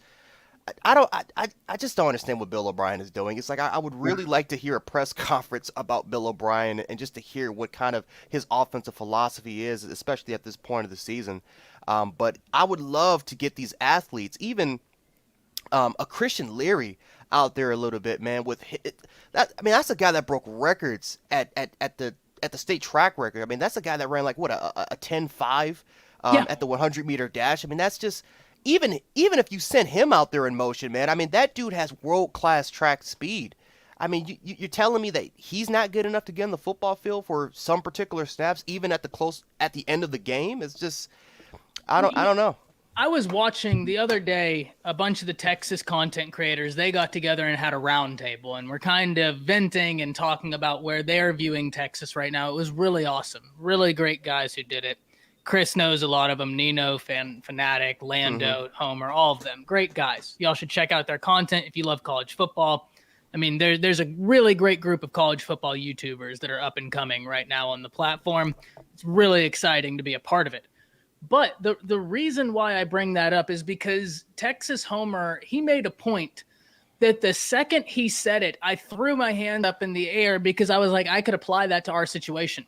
He was talking about a Keelan Robinson or a Jatavion Sanders for Texas. And he said, just put them out there for a play, a drive, something, but make the defense study film on them. Whether it takes them 3 hours, you just took 3 hours away from their game planning to plan for Ajayi Hall, to plan for JoJo Earl, to plan for Christian Leary.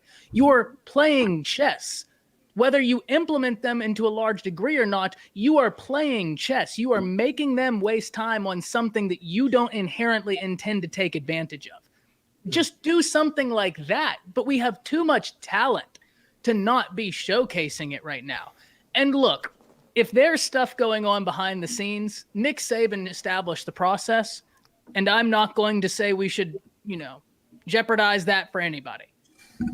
But I still think that there are so many individuals on this team that could be contributing that we're just not seeing right now. Well, I think the problem, if you look at the underlying theme of everything, is Bill O'Brien.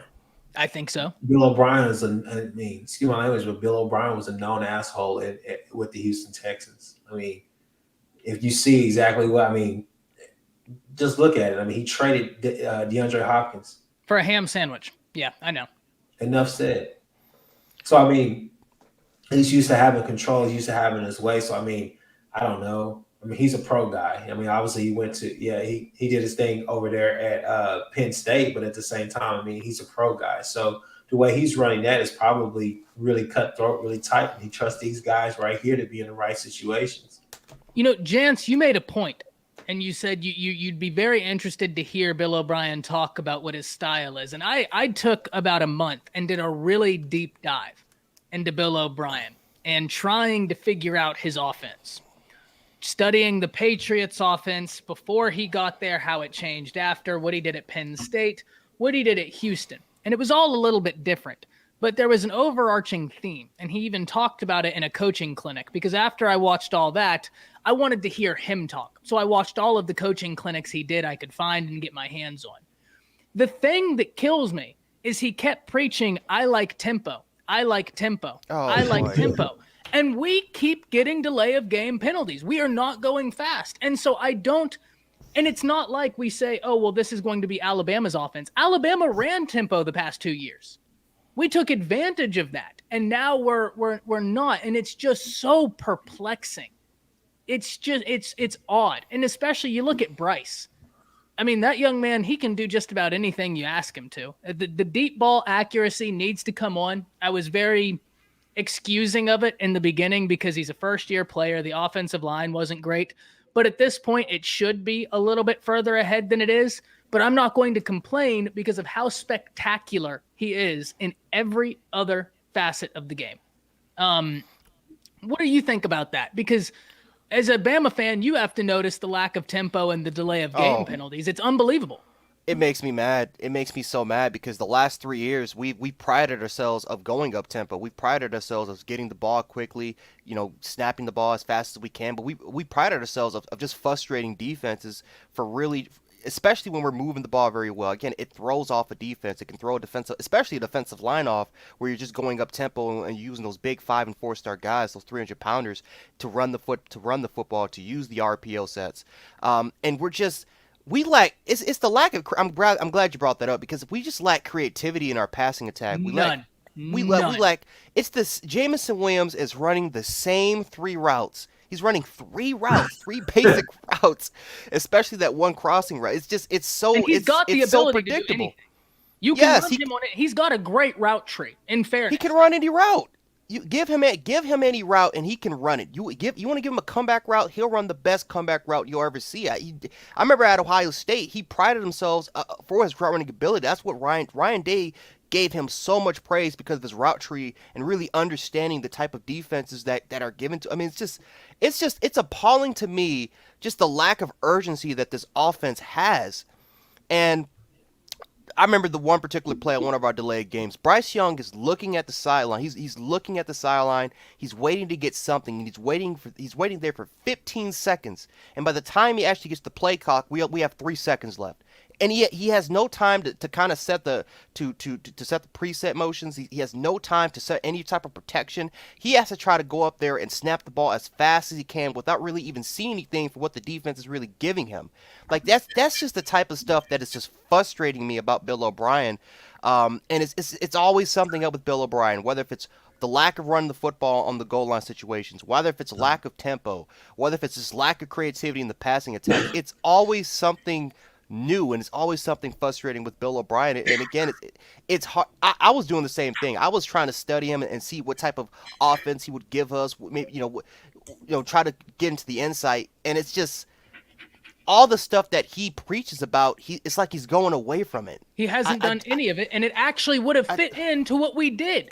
It would have been great wrinkles to continue adding into our offense, and we've gone away from it. And you would think that from a guy that loves to study offensive coordinators, that loves to kind of not really take away from others, type of their offensive philosophy, and really wants to try to add on to it. It's just it is light and day compared to what you saw from what Steve Sarkeesian did last year, and how he was a master at pre-snap motions and it was simple concepts, but he was a master at confusing defenses, especially at the pre-snap motion. And if you look at this thing, it is Tennessee barely went into audible. Tennessee barely. They knew exactly what were coming. They knew exactly what was coming, especially in our passing attack. And it was up to Bryce Young to be creative and for him to sit in the pocket and run around the entire thing in order for us to be successful in the passing attack. It was just it is frustrating watching Bill O'Brien. It is boy. So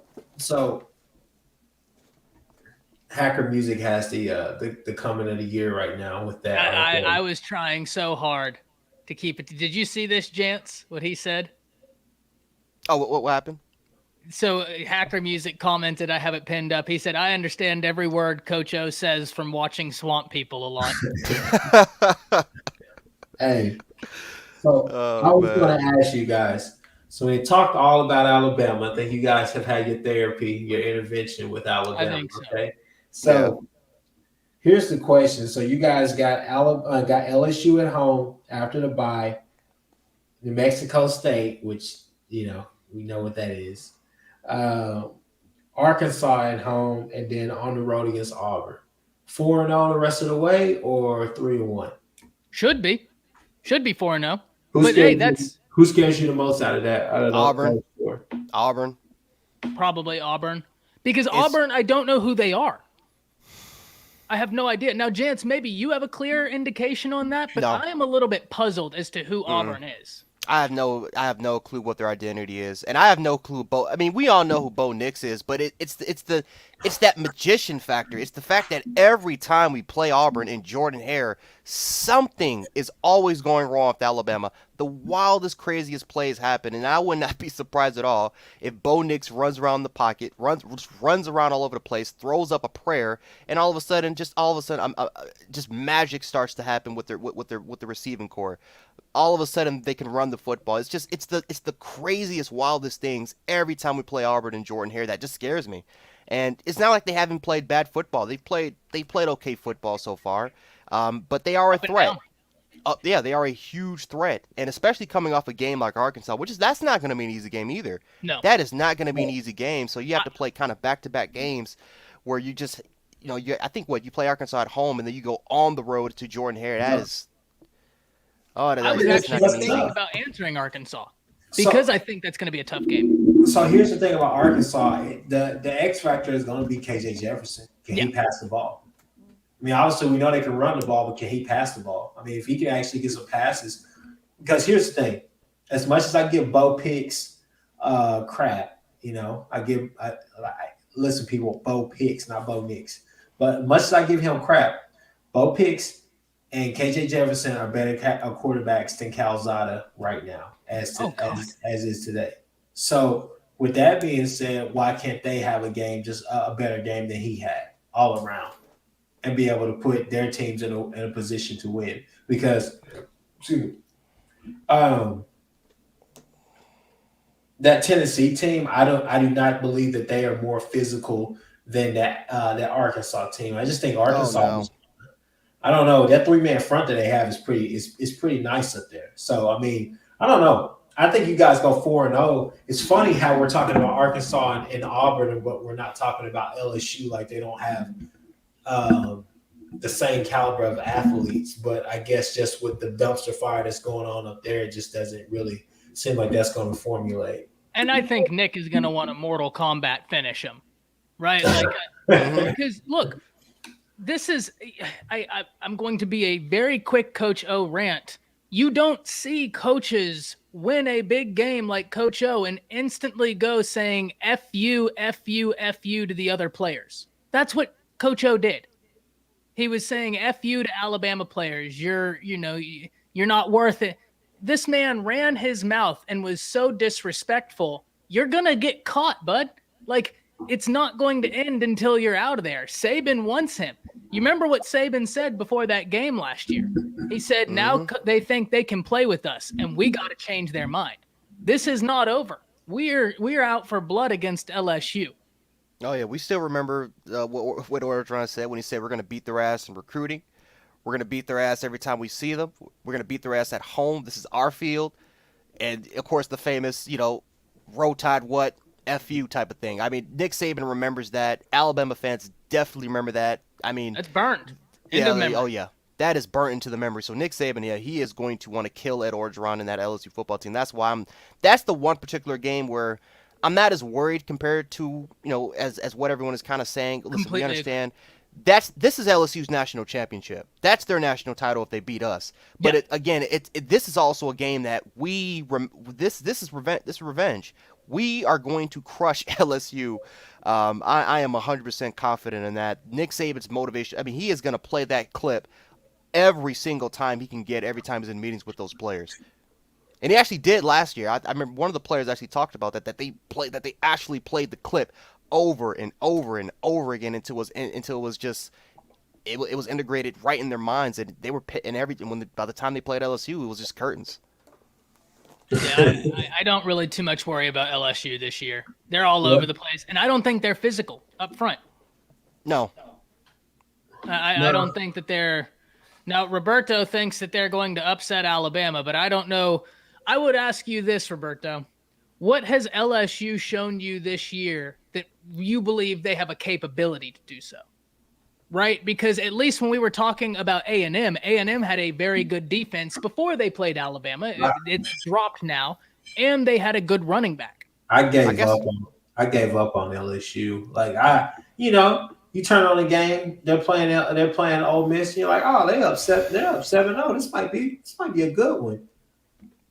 Hour later, turn back over there, it's 31-7. I'm just like, Jesus, man, this is bad. This is not LSU football. It just, I mean, the type of football they're playing, it just does not.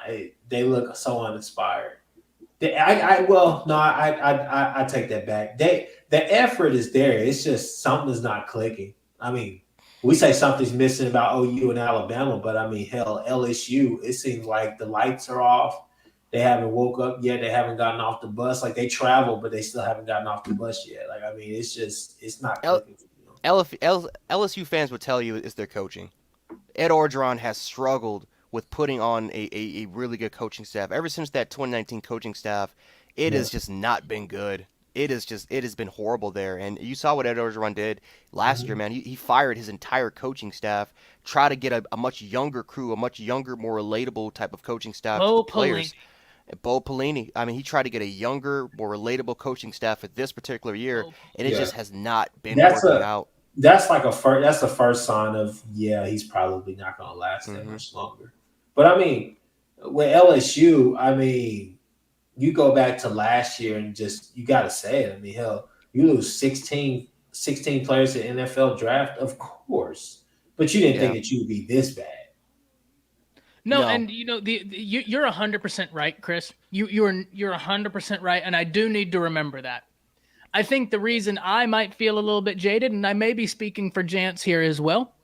Correct me if I'm not, Jance, but as Alabama fans, we were told that they were the next us, and that it didn't matter if they lost those people because we could do it every year. Yeah. And so that's why now I'm like, yeah, you did, but all I heard was how much it wasn't going to matter. And That that's you're always us. that's always been the expectation even before their national title back in 2019, like back all the way back to even when Nick Saban got there. Like, this LSU was considered the big dog. They were considered the threat with all the 5-star talent because of where they're located in the state of Louisiana and the pride that they play for. I mean LSU with Bama, that rivalry has always been prided just based off of the 5-star athletes. The amount of NFL talent that LSU puts every year is ridiculous. The amount of talent. So that's why when they lost all those players, we all thought that, oh, well, you know what? They do that every year. They lose around 10, 11 players every single year, with the exception of 2019 and 2011, which ironically were national championship teams. But for them to stoop to this low of a level, never would have expected that coming from LSU. A down year for them is a 8-9 win season, and LSU fans will always scream, "No, we got to play a lot better. This is not our standard. We are a national championship caliber football team. Our talent, we're the only team that's talent equals to theirs." And the fact that we've stooped so low of his level. I mean, it was shocking, even with the amount of losses that they've had. Yeah. So, go ahead. No, go ahead. No. By all means. Well, I was just going to say, so we talked about OU. We've talked about AP rankings, all that. We talked about Alabama. So now I think for the last leg of this, honestly, we should really talk about something that I want to kind of go ahead and just put out there. Does anybody in the chat, does anybody on that's talking right now, do you guys think that there's a chance that Clemson has a different quarterback next year? Because for the way that I'm looking at it, to me, it seems like Spencer Rattler and DJ Uiagalelei might be playing for different teams next year. Now, I don't know. With DJ, it seems like a stretch right now, but he got benched. And granted, he came back and finished the game, but he got benched.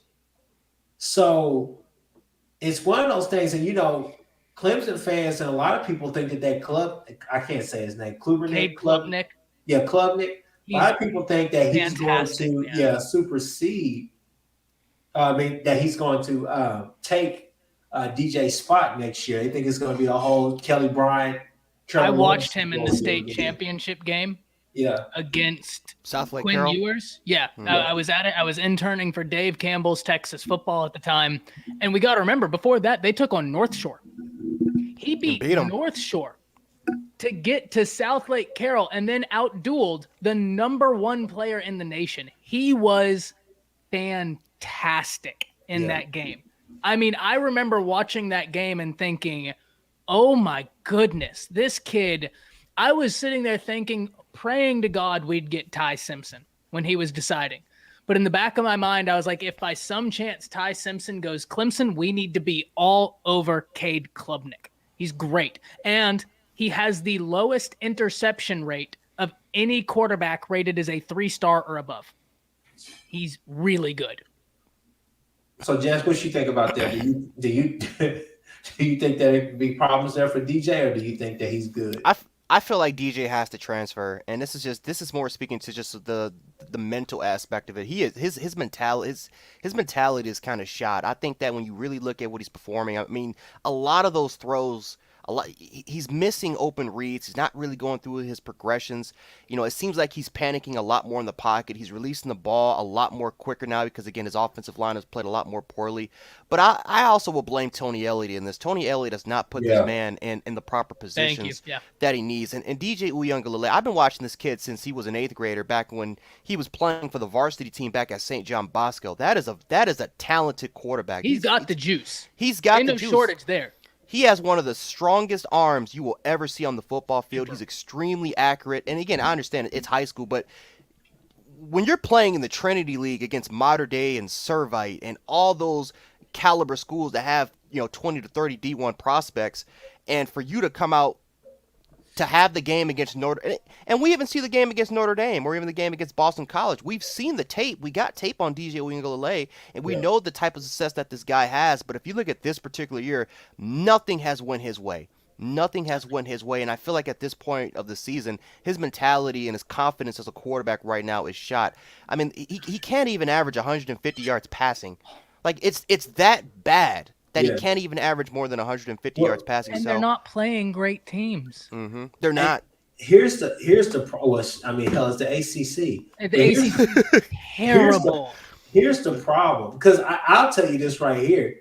I don't think that Wake Forest stays undefeated, and I think that Pitt probably drops the game that they shouldn't drop. I mean, that's kind of how it goes. But what I was gonna say with DJ, you can look at somebody like Spencer Rattler and say, okay, it's a no-brainer. If the Daniels kid leaves Arizona State, it's a no-brainer. Go over there with Herm Edwards. God, that'd be great. Yeah. A guy that's I didn't think about that. Yeah. He's a guy. I read a comment the other day. Somebody said it's a no-brainer. Go to Arizona. Oh, yeah. I was reading like top 5 destinations for Spencer. And they said it's a no-brainer. Arizona State, you're back home. You're in your element.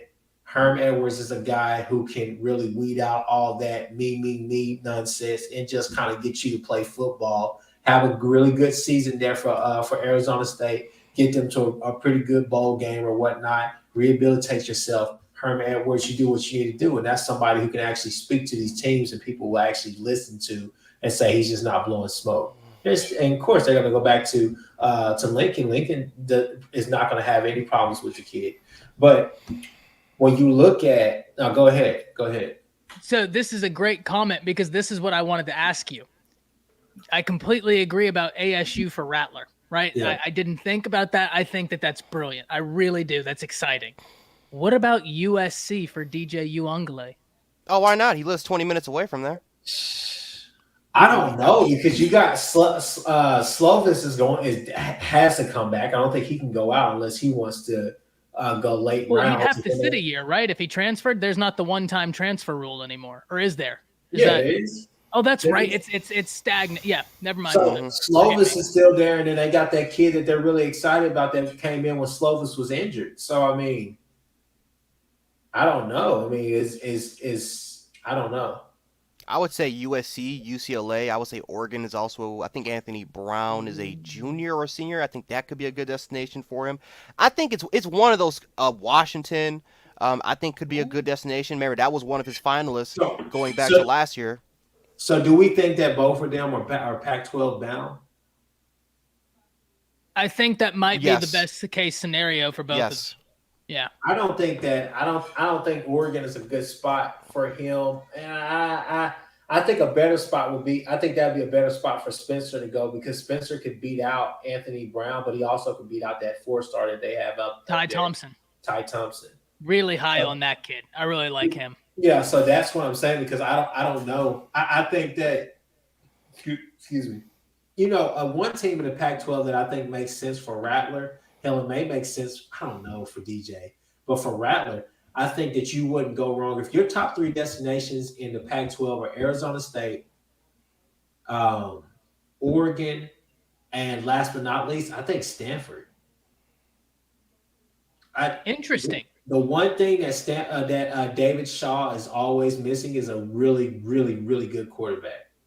So I've said it from the get-go. I've said that, hey, Stanford is a dark horse to land him, because that will put him back in the Pac-12. That put him in a spot where I'm the focal point of the offense, and everything is on me. But also, people are expecting me to put up big numbers, but they're not expecting me to win because of where I'm at. But at the same time, if you throw a really good quarterback back there for David Shaw, he'll put a defense out there that'll get you the ball back and put you in position to win games.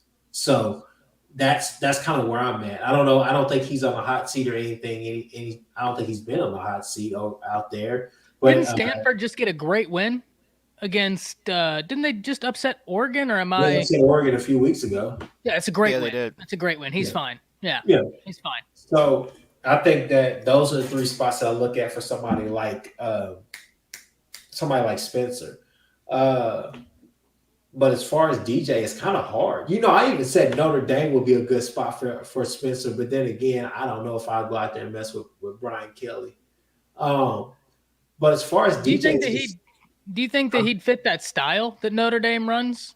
I think that you'd want something that's a bit more indicative of what Rattler does well, and he does a lot well. But like I think if he can get something to where he can just start letting it rip, that would be. Notre Dame has great foundation, though. I think Brian Kelly would allow him to do that because at some point he let Ian Book do the same thing. You're not wrong. And I mean, let's just be honest with you. Ian Book, even in his last year, all the years that he was there, and all three of the quarterbacks that they play now, all four of them are not Spencer Rattler. No, I completely agree. So, here's another destination. This is probably maybe unlikely, but I do know his relationship with this particular coach was a very strong relationship. That's Texas. And you're saying I think Texas for Rattler for DJ. For DJ, I've heard that. Yeah. Now that is interesting, and it's so interesting because Malik Murphy, the quarterback they're getting in, unbelievably high ceiling. But he's going to need some time to develop. He's going to need some time. Malik Murphy is going to be a tight end by the time he leaves Texas. I haven't heard that, right? I'm not going to speak. I've heard. From what I've been told, and I talked to my uncle about the kid. I was like, "Hey, what you think about this 5-star?" He's like, "Man, he's an athlete." He had good freshman film. I think some good sophomore film, but he didn't have a season last year, and I think this year they had a little bit in the spring, but it wasn't anything to just write home about. Yeah, so I don't know. I mean, he's definitely going to be raw, but that Texas is interesting, man. I love it. It's a great one. I guess what makes me hesitate, Jess, is just the fact that are you so quick? If you're Sarkeesian, are you so quick to give up on Casey Thompson and Hudson Card? That's a great question.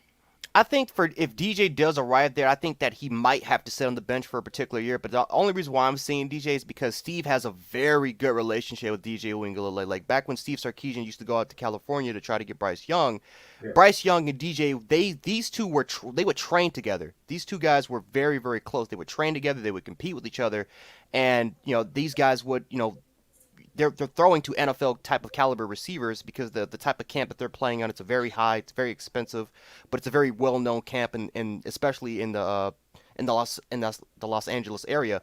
And Steve Sarkeesian would talk football and X's and O's with DJ and Bryce all the time. And DJ he implemented that. He felt extremely comfortable and very understanding and loved the type of scheme that Steve Sarkeesian does. So I think that if DJ does go somewhere, I think he's not going to go to a place where he's going to be doing a lot of play action, handing the ball 25, 30 times like a Wisconsin or a Notre Dame. He's going to go to a place where he's going to want to throw the football. He's going to go to a place where, and especially he wants to go to a scheme that he was very, very comfortable with, especially coming out of St. John Bosco. And if you look at St. John Bosco's scheme compared to what Steve Sarkeesian runs right now, very similar. Very identical type of schemes. If you guys ever want to check out what St. John Bosco runs, very identical. So I think he's going to go to a place where he feels the most comfortable at, a place where he knows, and a place where he can build. Most importantly, he can build his confidence, because his confidence is shot right now as a quarterback. He is missing the fundamentals right now of being a quarterback right now. So I feel like Texas could be a fresh start for him. He's not having. I mean, that's a great point. All those are great points. Fantastic. I just feel like. I don't know, man. It's just hard to really gauge because DJ seems to be like a high character guy, like a stand-up guy But at the same time, I think the writing's on the wall. I mean, you know, a lot of people keep saying, "Oh, well Spencer Rattler," and you can even make a case for DJ. They should go over there and mess with Lane Kiffin. I'm not going to mess with Lane Kiffin because I have the biggest hunch that Lane is going to be able to pull off the impossible, and that is he's going to land Arch Manning. I don't think it's when you look at what he's doing with his offense, Yeah.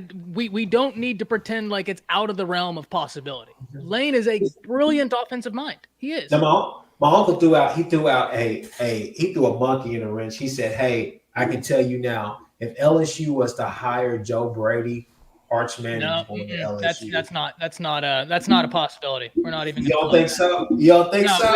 We don't need to speak this into existence. So let's backtrack. I'm just saying it makes sense. If they get Joe Brady, that would make sense.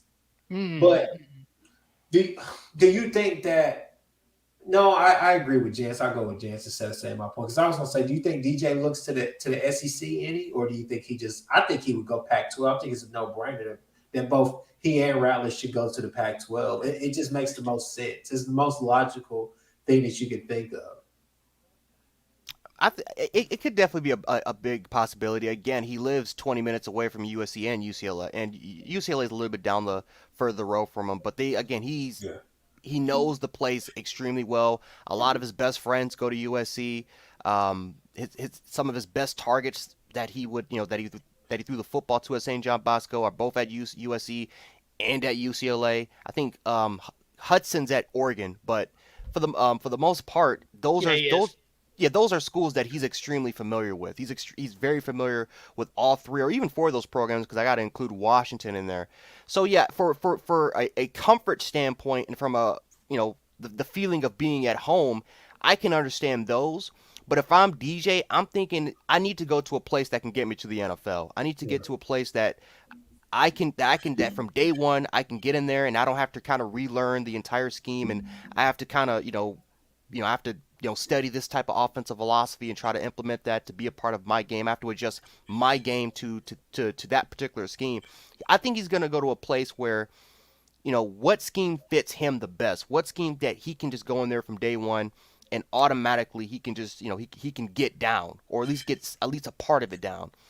So I feel like, I think the realm of a possibility that maybe a Big 12 team like Texas could be a good situation for him. I think that the possibility of him even going to an SEC school, I don't know who that could be, or even a Big 10 school could be, I think that could be there.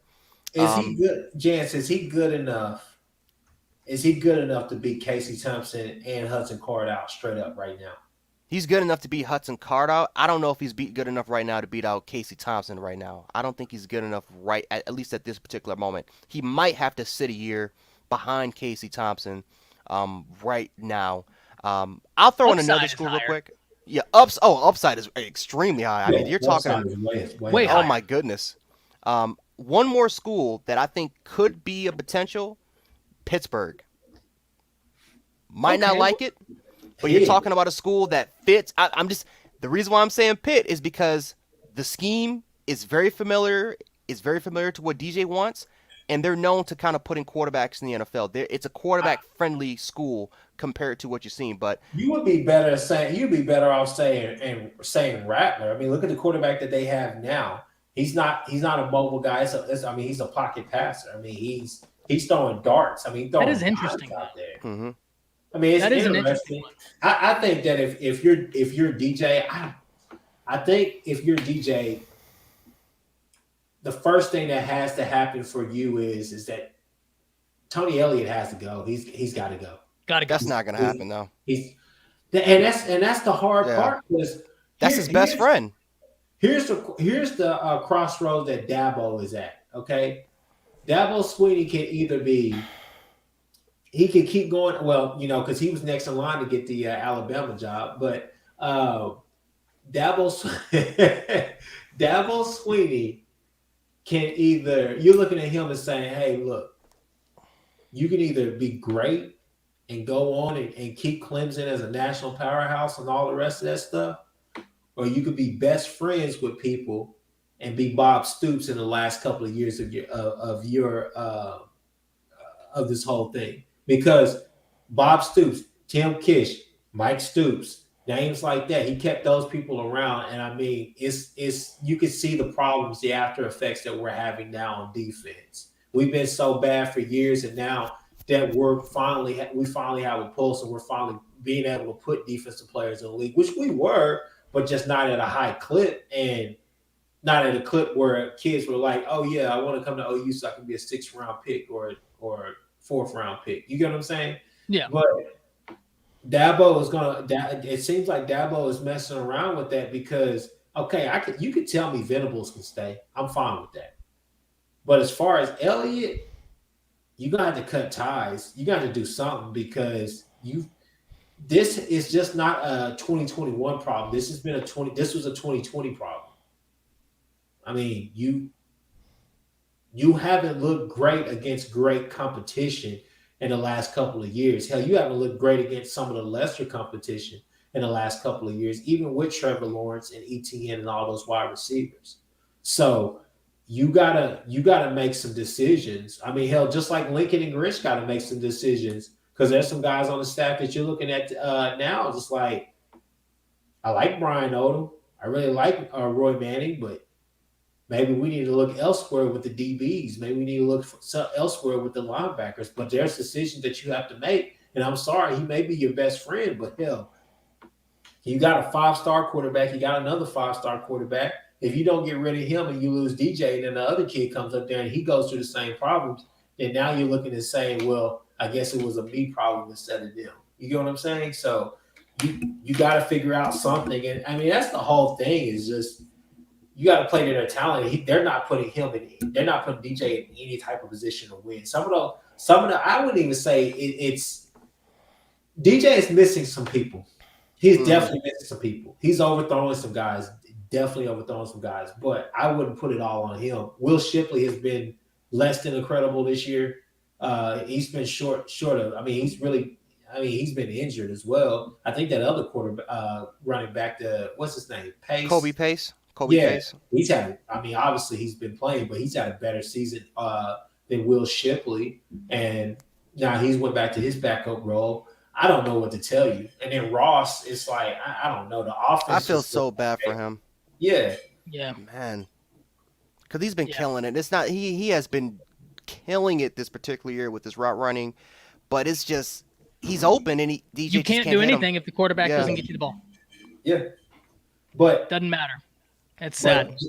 Just as far as that conversation is concerned, I think if you're Rattler, I think if you're DJ, you really have to kind of evaluate your options because it'd be better to get out of there now than just to go into the next season and then have Klubnik looking over your shoulder at Klubnik because a call that he needs to make, Spencer Rattler, and say, hey man, how did you really deal with this? I know what everybody else said, but how did you deal with this? And for Rattler, he has no other choice but to transfer. I agree. To be honest with you, I'll be totally honest with you, and a lot of people are gonna call me crazy for this. Rattler is the one guy who I believe could legitimately say, you know what, screw it, I'm going to the league. And I think that he would get drafted. I'm not going to say first round, but I'm going to say that 2, 3, or 4 round, I think that would be really interesting because regardless of how teams interview him, you already know that his combine, when the days that he actually throws and all that, he's going to knock that out of the park. He can make every throw that you want him to make. Honestly, I feel like this would be the perfect. If he just said, you know what, screw it, I want to go to the league now. I think this would probably be the perfect opportunity for him because you don't want to keep being the starter and really just keep building on film just for these NFL scouts to kind of just dissect and say the bad things about your particular game. You want to say, you know what, he played a little bit bad early in this part of the season, but again, we got a lot of great film of him last year. A lot of the tendencies that we see Spencer Rattler is some of the bad tendencies we see right now. We think it's fixable right now for him. Again, I don't think he's right now first round value, but I definitely believe that a team could reach out and potentially get him and use him more as a project type of quarterback. Because again, when he gets to the NFL Combine, scouts are going to be blown away by his arm talent. Yeah. They're going to be blown away by his arm talent, and then they're going to be looking at the film and saying, well, why what happened to Spencer Rattler? Why is he? Is it Lincoln Riley? Is it loss of confidence? Like, are some of the things, are they major things, or are there some things that are fixable? And I feel like a lot of the things that Spencer Rattler is doing right now, I feel like those are a lot of coachable, fixable things right now for him. And so I think that he'll probably be a second, maybe third round value. But if he would have kept playing for this particular season, if he was going on the pace that he was, it could have been a lot worse for him so far. So I agree. This honestly would be the perfect time for him to say, screw it, I'm going to go to the league. Yeah. So I'll say this and then we'll close. That way I don't keep y'all too long. Everybody can go watch their Monday Night Football, eat their dinner, and have their evening. I completely agree. I think that there absolutely is something to Spencer Rattler going to the league, because the worst possible thing that could happen right now is Spencer Rattler transfer and the same problems rear their ugly head. Yeah. Then you're sitting there looking at it saying, we know who Lincoln Riley is as it comes to quarterbacks, and it didn't get fixed there, and it didn't get fixed somewhere else. So we're eliminating factors, right? And then the only thing left to look at is Rattler. And that's the last thing you want. You don't want to be known as the guy who's just not going to set your feet or do this or do that. The thing with Rattler that I think, like, maybe I'm a little bit harsh in this, I'd grade him at a 5th to 7th right now. You said a 5th to 7th? The reason is he has the highest rate in the Big 12 of interceptable passes by far. I think when you look at his decision making, I don't think any team is going to take a chance on a quarterback that couldn't maintain his own starting job. I know one who will. Okay? I know one who will. That's a good way to get fired. Now, that is a great way I'll to say get this fired. right here. That's a great way. Okay, I'll say this right here. What happens? I just want to know, Ty. Just answer this question straight up. Okay. What happens? Spencer Rattler enters the draft, does everything he's supposed to. He slips, he falls, 4th round. Guess who picks him up? Freaking Kansas City Chiefs. Now, we know that he's not going to touch the field. But you get around the enemy, and you get around somebody. You get around the enemy, and you get around Andy Reid, and they just get everything situated and use him. He's trade bait. Come on, man. Maybe this is where I disagree.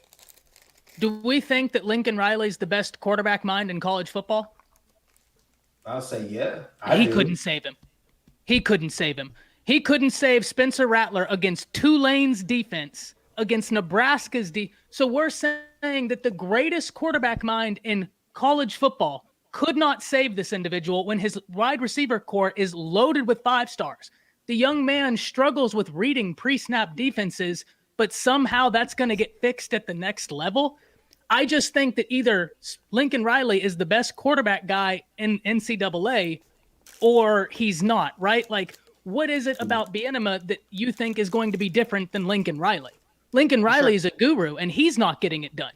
Is Bieniema that much better? I don't know. And he's also struggling right now with Patrick Mahomes. So, I just feel like with the grades that he got, everything that has happened and all that, there's still teams out there who not only be interested but be willing to take him. That's not my contention. As a Make no third mistake. round. Because you're looking at him, you might look at him as a project, but you're looking at him and saying, I got Spencer Rattler in the 3rd round. But I think teams are going to be pushing and putting out. We know how the draft goes.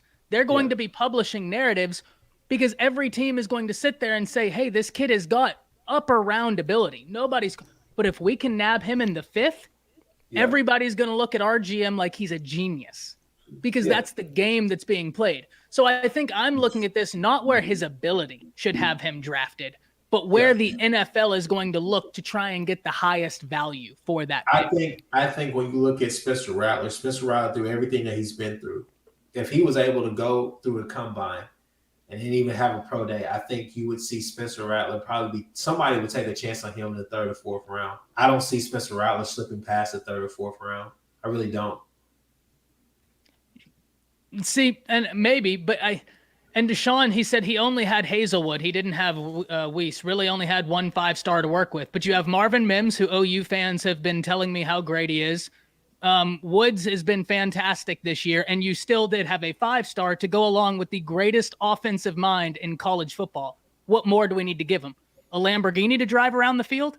I Well, I mean, mean, a special exception to Taylor not kind be of touched. killed that. Like, what Taylor more killed do we that. need to give the young man? I think that's where I'm at. Is like, at what point do we just look at this and say, if Lincoln Riley, who we're regarding is the best quarterback guy, couldn't help, that might just be who Spencer is, No, and that's so going to take time. So check this out. Spencer Rattler could go to like that's why I say like a team like Stanford because that helps you hide some of that. Because when you go to Stanford, you go to a team like Stanford and you turn into who Sam Howell is. Sam Howell is still going to be able to go high in the draft. Why? Because unlike Spencer Rattler, he didn't have a Lamborghini to drive. We were led to believe that he had a Lamborghini, but he really didn't. He actually No, you're right. You're right. He had a Volkswagen. He had a 94 Lexus that looked really good out there, but it's not working really that proper right now. I don't know, man. I don't know, man. I feel like he had a Hellcat, man, especially what he had last year, man. With those running backs with Javonte Williams and Michael Carter, the offensive line he had, and those receivers on the outside. My goodness, I feel like he had more of a Hellcat, but this year has not been that year. So no, it has not. No. Yeah. So I mean, I don't know, man. I want the kid to exceed. Obviously, I'm a big Spencer Rattler fan, but I think go to the Pac-12 is a no-brainer. You can go to those places, rehabilitate your image, put up really good numbers, above average numbers, and you're going to be fine. But to say that he was slipped to the fifth to seventh round, no. I think he would go third round. He could go as high as the second round because I don't think there's any way. And the reason I say that is when placed with any adversity, it hasn't gone well. Right? Like, I get it. OU's offense hasn't been doing well this year. OU's offense hasn't played a team with a defense. I think y'all may have played. Okay, I graduated from University of North Texas. We are terrible at football. I looked up the other day. I don't think OU has played a defense that ranks better than UNT. And we are garbage. So what is going to change when a pro scout is looking at that saying he can't decipher what a pre-snap read is at the college level with the greatest quarterback whisperer in college? I just don't know what's going to change. Here's the thing, though, Ty. Nobody's asking him to come out there and start for your franchise. But my point is you could use that second-round pick for somebody who is actually effective this year and manage to tangibly do something. Okay, right, wrong, or indifferent. You could get a tackle. You could get a running back. If you have the 36th pick in the draft, I'm not taking Spencer. Quarterback. I'm not taking Spencer. Brock Purdy is Brock Purdy and Spencer Rattler's name come across your desk, and there are only two quarterbacks left. You're gonna take Brock Purdy? I'm waiting till next year. I'm serious. Like just talking to the quarterback people I've talked to that evaluate quarterbacks in the league, you can laugh. But speaking to people who evaluate quarterbacks, there's a reason why they said there aren't good quarterbacks this year. And this was before the year started. I'm going to let you know that teams didn't think that highly of these guys to begin with. Yeah, Carson And you Strong. think now that's going to change? For what? Because he throws interceptions like they're going out of style? I just don't get it. I guess I just don't see it. Malik Willis, Carson Strong, Kenny Pickett. I mean, none of these guys were on these scouts' radars to go in the first round. And that's the thing. I would wait because I'm not going to waste a second-round pick on a guy that couldn't hold his own job going up against defenses that aren't in the top 100 of college football. I'm just not. There are too many good running backs, receivers, tackles, guards, centers, corners, safeties, linebackers that actually help their team. I just can't. And not when he's throwing passes that are interceptable at the highest rate in the Big 12 and not making good decisions. Decisions are harder in the NFL. He has not proved to make good decisions, and I just don't think that in the second round, I can trust you. Lincoln didn't trust him. So why would I trust you at millions of dollars a year that's hitting my salary cap? I'm sorry, but if the greatest quarterback whisperer didn't trust you, that's not a great indication for me to trust you. It's not. He's a steal, man. I'll let him. He's a steal at the 5th or 4th round, sure, but at the second round, I would not take him. I'd die on that hill. If that cost me my job, I'd feel very good about it as well. Because I just don't see, and it's nothing against Rattler. I don't want that to come out as it's against him. But Rattler is throwing the highest percentage of interceptable passes in the Big 12 by a wide margin. It was the same thing last year. Kenneth points out that he's completing 80% of his passes. But like I said, Kenneth, he's playing defenses that aren't in the top 100 in football. I graduated from UNT. We have a better defense than half of what OU has played. If he's not being successful and not able to retain a starting job against a defense that's not in the top 100, what is the conversation here? I guess it's going over my head. I'm looking at the economics of it, and I just cannot see a second round pick for someone who wasn't even a starter and lost their job to a freshman that didn't play football last year. As talented as Caleb is, he didn't play football last year. Spencer's been in that system, and Lincoln couldn't help. Is he talented? Yes. Is he a project guy that could be fantastic at the next level? Yes. We're talking millions of dollars for somebody that, when we're looking across the nation, there are quarterbacks that are still playing, that are still throwing for a lot of yards, that are still throwing for touchdowns, right? Like there are quarterbacks that are still out there doing it. Maybe that's harsh. I don't know. I don't think it's harsh. I just think that it's like Rattler hurts you.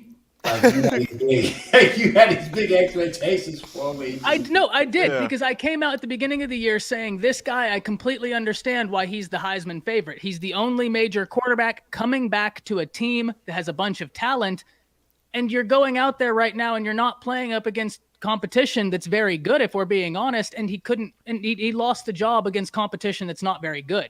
I just don't think that's indicative of smart money in the NFL. I think that's the type of pick that gets you a GM fired. Well, Jalen Hurts went second round, and nobody ever thought that was going to happen. Jalen Hurts didn't get benched at OU for Caleb Williams. There were times where he should have. There were times where he should have.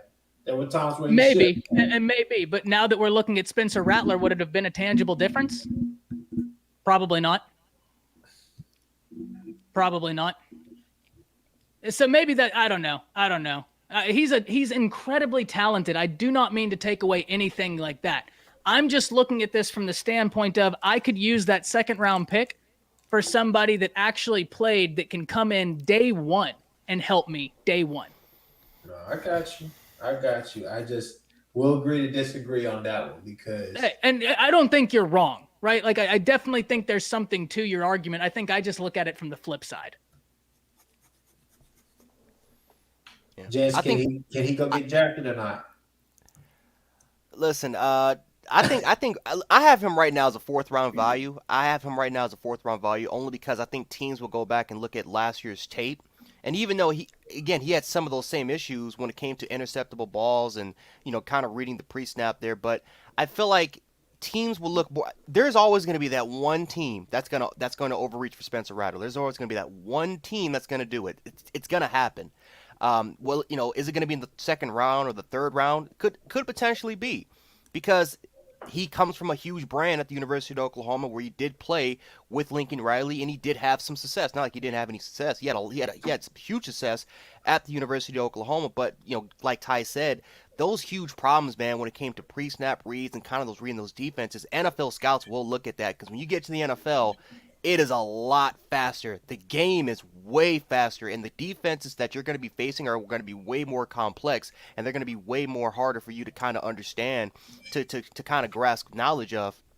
So I think I look at Spencer Rattler, and I really want to look. I look at him all the time whenever I get to see him, because I want to see what his attitude is, right? I look at the difference between him and Jalen Hurts, where Jalen Hurts was on the bench, but he was always cheerful. He was a guy that always got the guys motivated, and scouts look for that because they look for leadership. And then I look at Spencer Rattler, and I just look at a guy that just doesn't want to be there right now. I look at a guy like right now that's just he's waiting for his opportunity. He's waiting for it to take it back, but he's a guy I don't see him cheering the guys on the sideline. I don't see him talking to any of the guys, or even going up to Caleb Williams and saying, hey, trying to give him any type of advice or anything like that. I just look at a guy right now that's just waiting for a chance to try to get out and try to prove an opportunity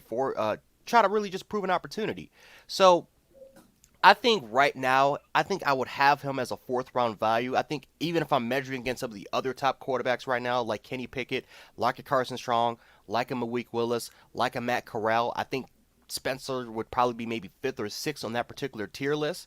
But there's no denying the talent and the amount of upside that this kid has if you can try to fix those things.